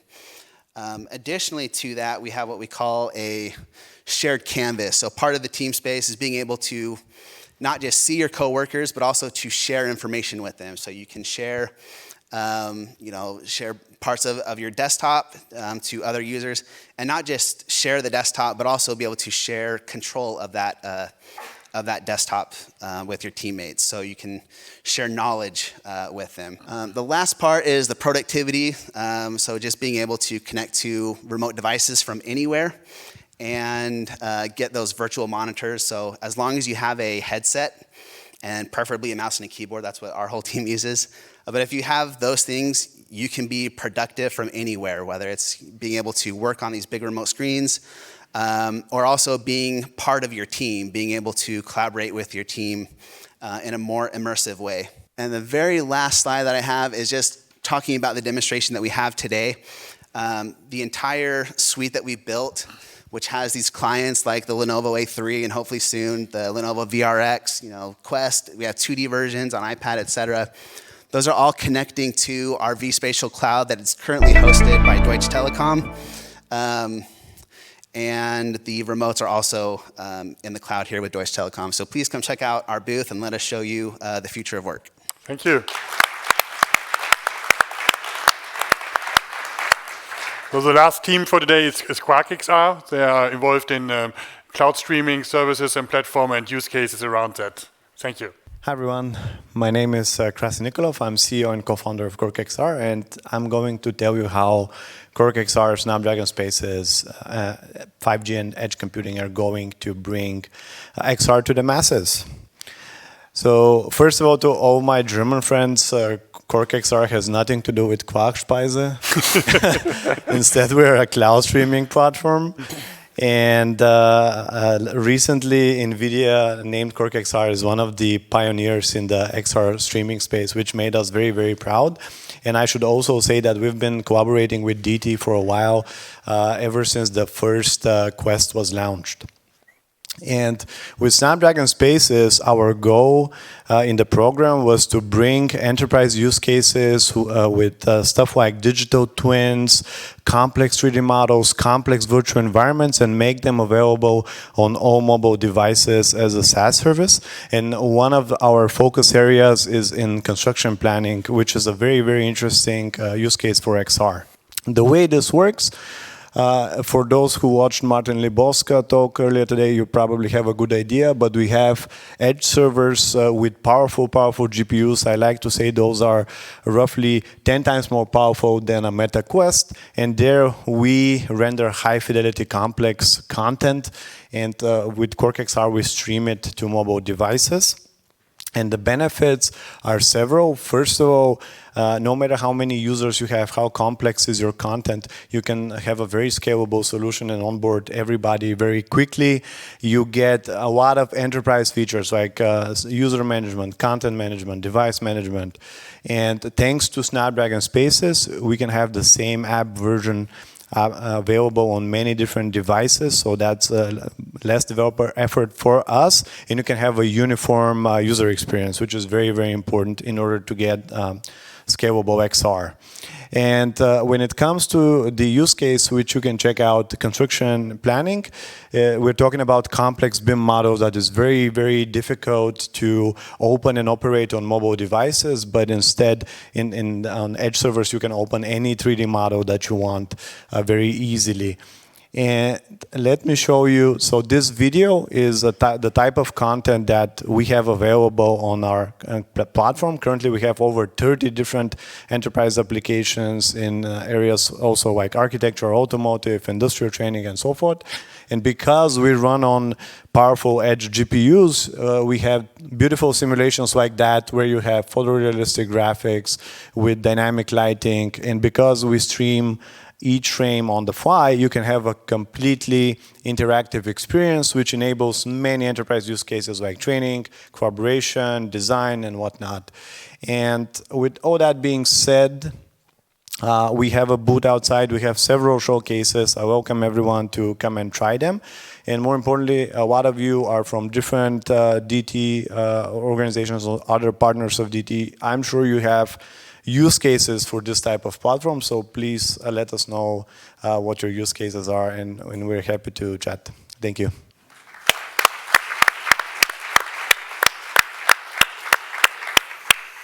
And actually, I would like to ask you again to give a big applause, not just for Krasi, but for everyone here. The entire 11 teams, guys, you have done a very, very great job. We are super happy that you are here. You have done great presentations. Sometimes this might look like small or tiny things, but sometimes these are great and giant heroes. So a big applause to all of you.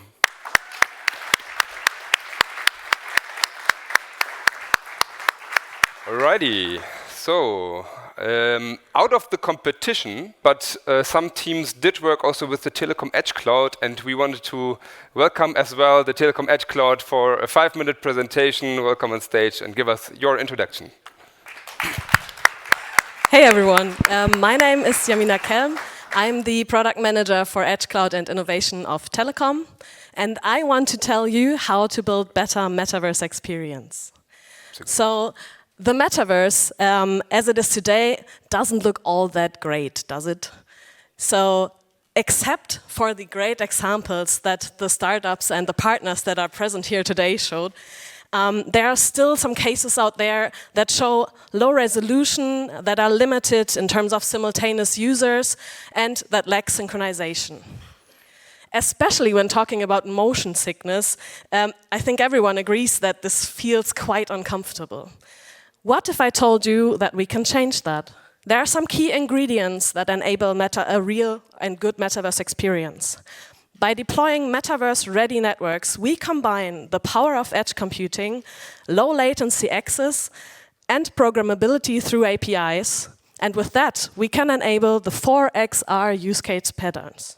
First, remote rendering, which is 3D scene processing carried out on a remote server. The results are sent as a video to the client device, which performs the visualization of the results. So, smaller devices with real-time experiences.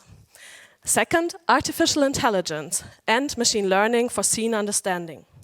Providing mixed reality developers with a structured, high-level spatial representation for environmentally aware applications.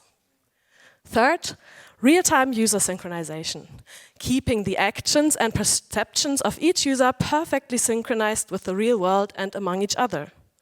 And last but not least, distributed persistent storage, storing virtual objects in close proximity to where they are anchored in the real world and allowing to retrieve those objects with low latency. So everything I talked about previously is already available. Let me introduce to you Telekom Edge Cloud. Why Telekom? So, as a strong business partner, we as Telekom Global Carrier provide the best connectivity and the highest security standards. Why Edge? Our Edge data centers are close to what matters most, the users. We provide resources like GPUs to enable truly immersive experiences. And why cloud?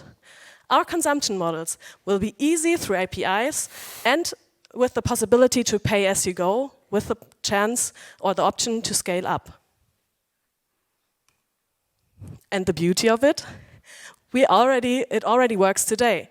We have successfully performed trials and proof of concepts with several different use cases, such as holographic presence with Matsuko and digital human with Mavari. And on top of that, we also enabled 2 of the startups that are present here today, which is Quark XR for construction planning and vSpatial for virtual workspace.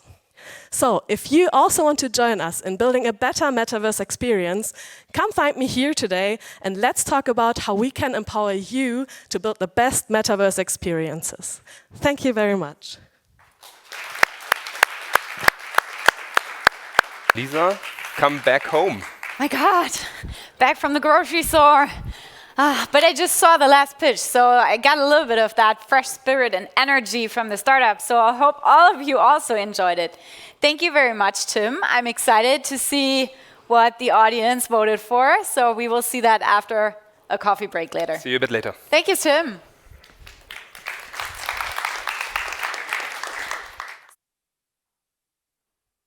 Hello, welcome back, everyone. Hope you enjoyed the game and enjoyed your coffee. Now we're getting to the most exciting part of today, actually. It's almost time for the award ceremony.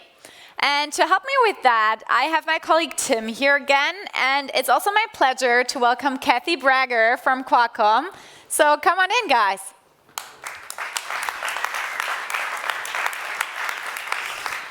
What kind of pitch did you like, or were there a couple pitches that you liked?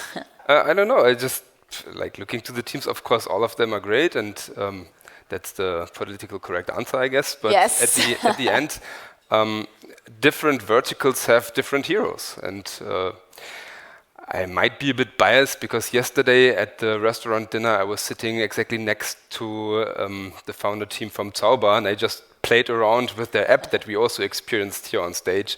So that's my personal. They brought a bunch of people also, right? So they have a huge fan base here. Okay, and how did you enjoy the startup pitches? Oh, I loved them. I mean, from the start in the spring when we went through the jury selection and talked to all of the startups as they were pitching, you know, and just selecting these 11. I mean, it's just been fantastic. I mean, the range of creativity from enterprise use cases to consumer use cases has just been fantastic. Yes, I definitely agree. I can't wait to see who won. So, Tim, why don't you go ahead? As mentioned, all of the teams were really, really great. Kathy, we have seen so many great teams. We have. We have. And shiny teams, too. Sorry? Shiny teams, shiny, too. Lots of sequence. Shiny, some were tiny, some were big. And yeah, I think, how do we do this? We will start with number 3, then we will go on with the second, and then we will continue with our big first winner. All of the teams will receive a nice gift. At the end, it's our appreciation to you guys. And now, without further ado, and without talking much more, maybe a couple of more sentences, but actually let's finish here. The third place is going to... The winner number 3 is Spree Interactive. Come on stage.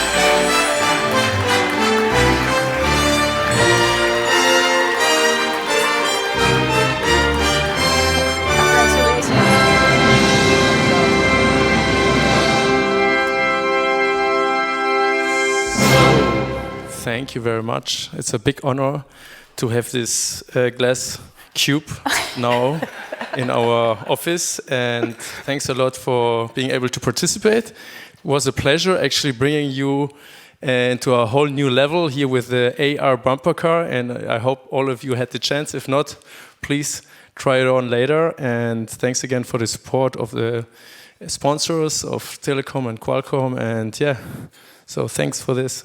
And this goes obviously for the guys there. I don't know why you guys didn't join me, but thanks.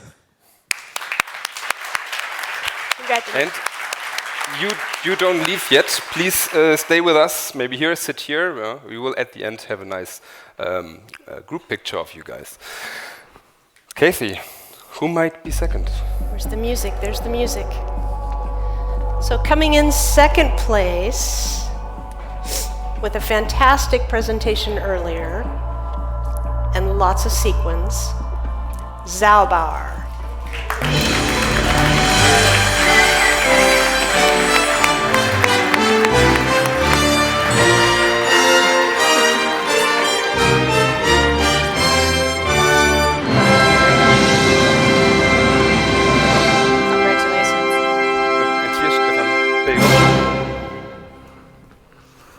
Yeah, thank you very much that you liked my co-founders' presentations.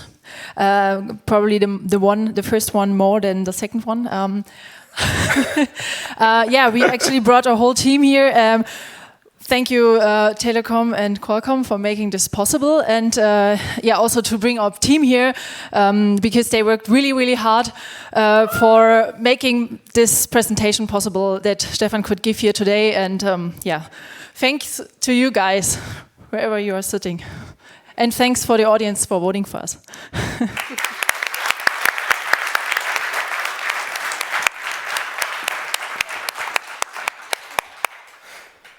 All right. Number one. I think number one. We are all ready to witness history made today, right? So this is the holy moment. Who is going to be the big, huge winner of today's day, the pitch event, the hubraum Snapdragon Spaces Pitch Award by Telekom and Qualcomm. All right. Without further ado, a very, very lovely pitch we had today here on stage. It's going to be not tiny, it's going to be giant. So the tiny giant, please come on stage.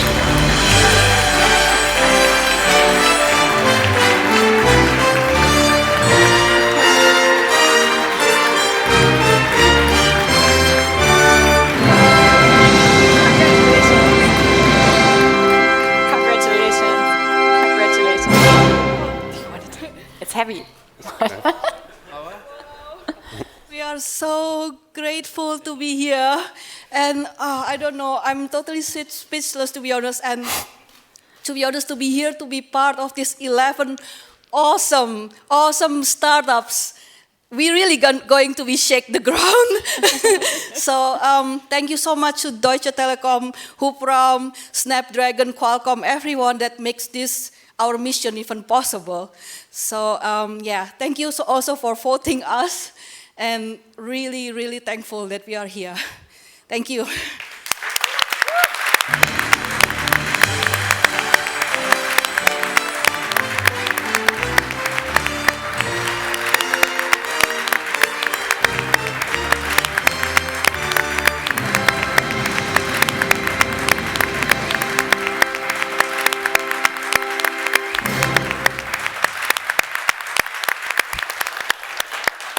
Wow, Tim, there was a lot going on today, right? How exciting. Like, I mean, starting from today, from the morning, with the remarks from Sean, with all of the partners, having Meta on stage, having the SAP keynote, having all the developers here, like, having all the chit-chat in between, being outside, inside. I think, yeah, for me it was a very great day. What was your highlight? Oh, it's Terry. Please welcome Mr. Terry XR. Hey guys. Hey. Hey Lisa, this is, I've decided that, I'm kind of tired of working from home, so I'm going to work from your home instead. Okay. Sorry, I just... Come in, make yourself comfortable, Terry. Why is nobody sitting in the chairs casual, like Oh, you want to sit down? Yeah, I don't know. I thought we'd bring some energy into okay, this. I'll just stand up. That's fine. That's good. Okay. Wow. I mean, Terry, also for you, what a day, right? Yeah, what a day. What a bunch of months, actually. Yes. This has been a journey for us. Yes. What's your biggest takeaway, actually? Well, I have a bunch. Actually, I took some notes to share with everybody because I was watching the presentations and kind of, what were my key takeaways. So, the first thing I'd say, the top line thing is that Metaverse is a concept, not a thing, not a place. It's the singularity of which all of the things that we're going to build is going to go into. So we're all building lowercase m metaverses that will go into the uppercase m metaverse, right? And that's the easy way to sort of think of it. And then what you define your metaverse experience to be is going to be based on the particular use case and demographics and even regional requirements of the project that you're building. So that's something that's really important. We don't call the internet cyberspace anymore, right? So the term is probably going to get changed by the time it gets mature. That's something to be considerate of. The other thing that I took away was, and something I've believed for a while, is that standards are incredibly important. And so, Qualcomm Snapdragon Spaces technology creates a technology middleware layer standard that developers can use to target a multitude of upcoming devices. And that's super important, but even just data format standards, the work that we did to sponsor the creation of the Metaverse Standards Forum, I think is a good example of that, because now you've got, thousands of companies that are engaged, working together, collaboratively thinking about how do we make it possible for the user to get from one lowercase metaverse to another lowercase metaverse using the same avatar and NFT, design elements that, they want to carry forward, right? So this is super important, I think, as a takeaway. The other thing is to remember that as most of us are involved in cutting edge, technology thinking, we're still today a mobile first and even desktop society, right? So we have to serve the needs of the users that exist today while we're continuously pushing the envelope. So seeing some of these projects that are out there that are not only on head-worn devices, but also delivering a good user experience on a browser is a good example of that. Another takeaway I just wrote, digital presence that we get through being in an immersive device, right? An immersive AR or VR headset brings emotional context. And in my opinion, this is why Tiny Giant Heroes wins, right? Because she's providing a story, and she's telling an emotionally connective story that grounds us in the value proposition of the technology. And I think that, to me, when you go to build a project, and when you go to build a technology, the storytelling should come first and not empty rooms in VR, right? That's not interesting. Storytelling is really important. AR and pass-through camera on VR devices is another way for us to have emotional context, because we're grounded in this incredible living room, but we can still have that digitally enhanced experience. And from my point of view, it allows us to have real-world forward metaverse experiences. The real world comes first. The digital world enhances that. I think we've come from a VR-centric mindset for the last 25, 30 years, and we've lost track of that. And so when we go to dinner with somebody, we are looking at our phones, we're walking down the street looking at our phones, or we're interacting in the real world. And I think what upcoming devices based on Qualcomm's chipset or other products will enable us to have is a real world forward user experience throughout our day, and that's what's really most exciting to me. Another thing is that somebody said this, and I loved it. Most of the money making today in the metaverse is in people talking about it. Now, I get paid to work at Deutsche Telekom, but I'm not being paid extra to be up here talking about the metaverse, but it's really important. So what that means is in order for us to move forward, we have to address the pain points. That was another takeaway that somebody stated. I thought it was very, very cogent. The pain points, when you solve a problem, you don't make up a problem, say, hey, this technology could fix this problem that people don't even know they have. No, it's more important to solve a problem that people are in touch with today. And that relates to the Web3 technology stack, too. So for a variety of reasons, when you are implementing NFTs, it's not about PFPs. It's not about your narcissistic look at me kind of meme. It's about the utility of that NFT. NFTs that represent real world objects, real estate contracts, other things that are complicated to deal with in the real world. That's where the real value is going to be. And that will transition across lowercase metaverse experiences, right? So that you can really add cumulative value by collaboratively working through open standards. So this to me, these were all the key takeaways from the event so far. Yeah, amazing. I mean, what can we look forward to in the future when we think about XR and the metaverse? So I think one really important thing, it's a little hard sometimes for people to get their head around because we're not the target demographic, but we're building today for metaverse native citizens. That's a hard thing to conceive of. We've just spent the last 20 years building for mobile phone native, digital native people. And so I think, for me, the Roblox experience is a good example. If you look at the most dominant social media come lowercase metaverse platforms, they're all targeting lower-aged demographics, right? So 9 through 12, 12 through 15, we're not that age. Now, I act like I'm 12, and I like to think like a 12-year-old because that's how I can try to better understand what a 12-year-old does. I spend a lot of time hanging out with young people, watching what they do and learning from that. And I would say that, to me, I think is important for us to be successful in the future. Another thing is that we need to make it more fun. We don't have enough fun. We're focused so much on B2B enterprise use cases that I think as we lean into doing consumer stuff more and more, where the scale in the future will be, we have to do Spree Interactive projects. We have to do FIFA projects. We have to do those things that create this sort of fun, exciting, collaborative, shared experience. That's super important in the future. I think that's going to be really key for consumer use cases. Multimodal input.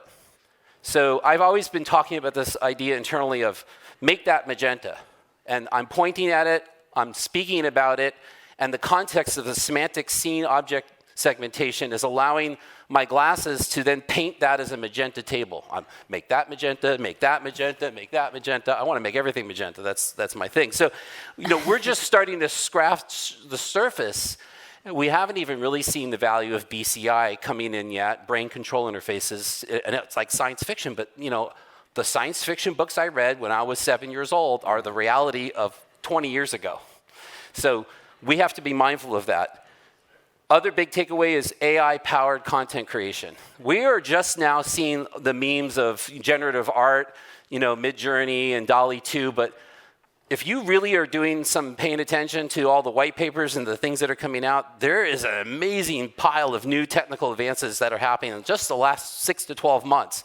When you start blending all this stuff together, I guarantee you by the end of next year, there will be people who will be making movies by writing a description of the movie or taking a book or a novel and turning that into a movie. Think about that as the power potential of AI. So I think AI power based on large data lakes, which is really today we think of it as machine learning models that we're then using to do computer vision and do segmentation. That's just a small fraction of the 50 technologies that sit under the umbrella of AI.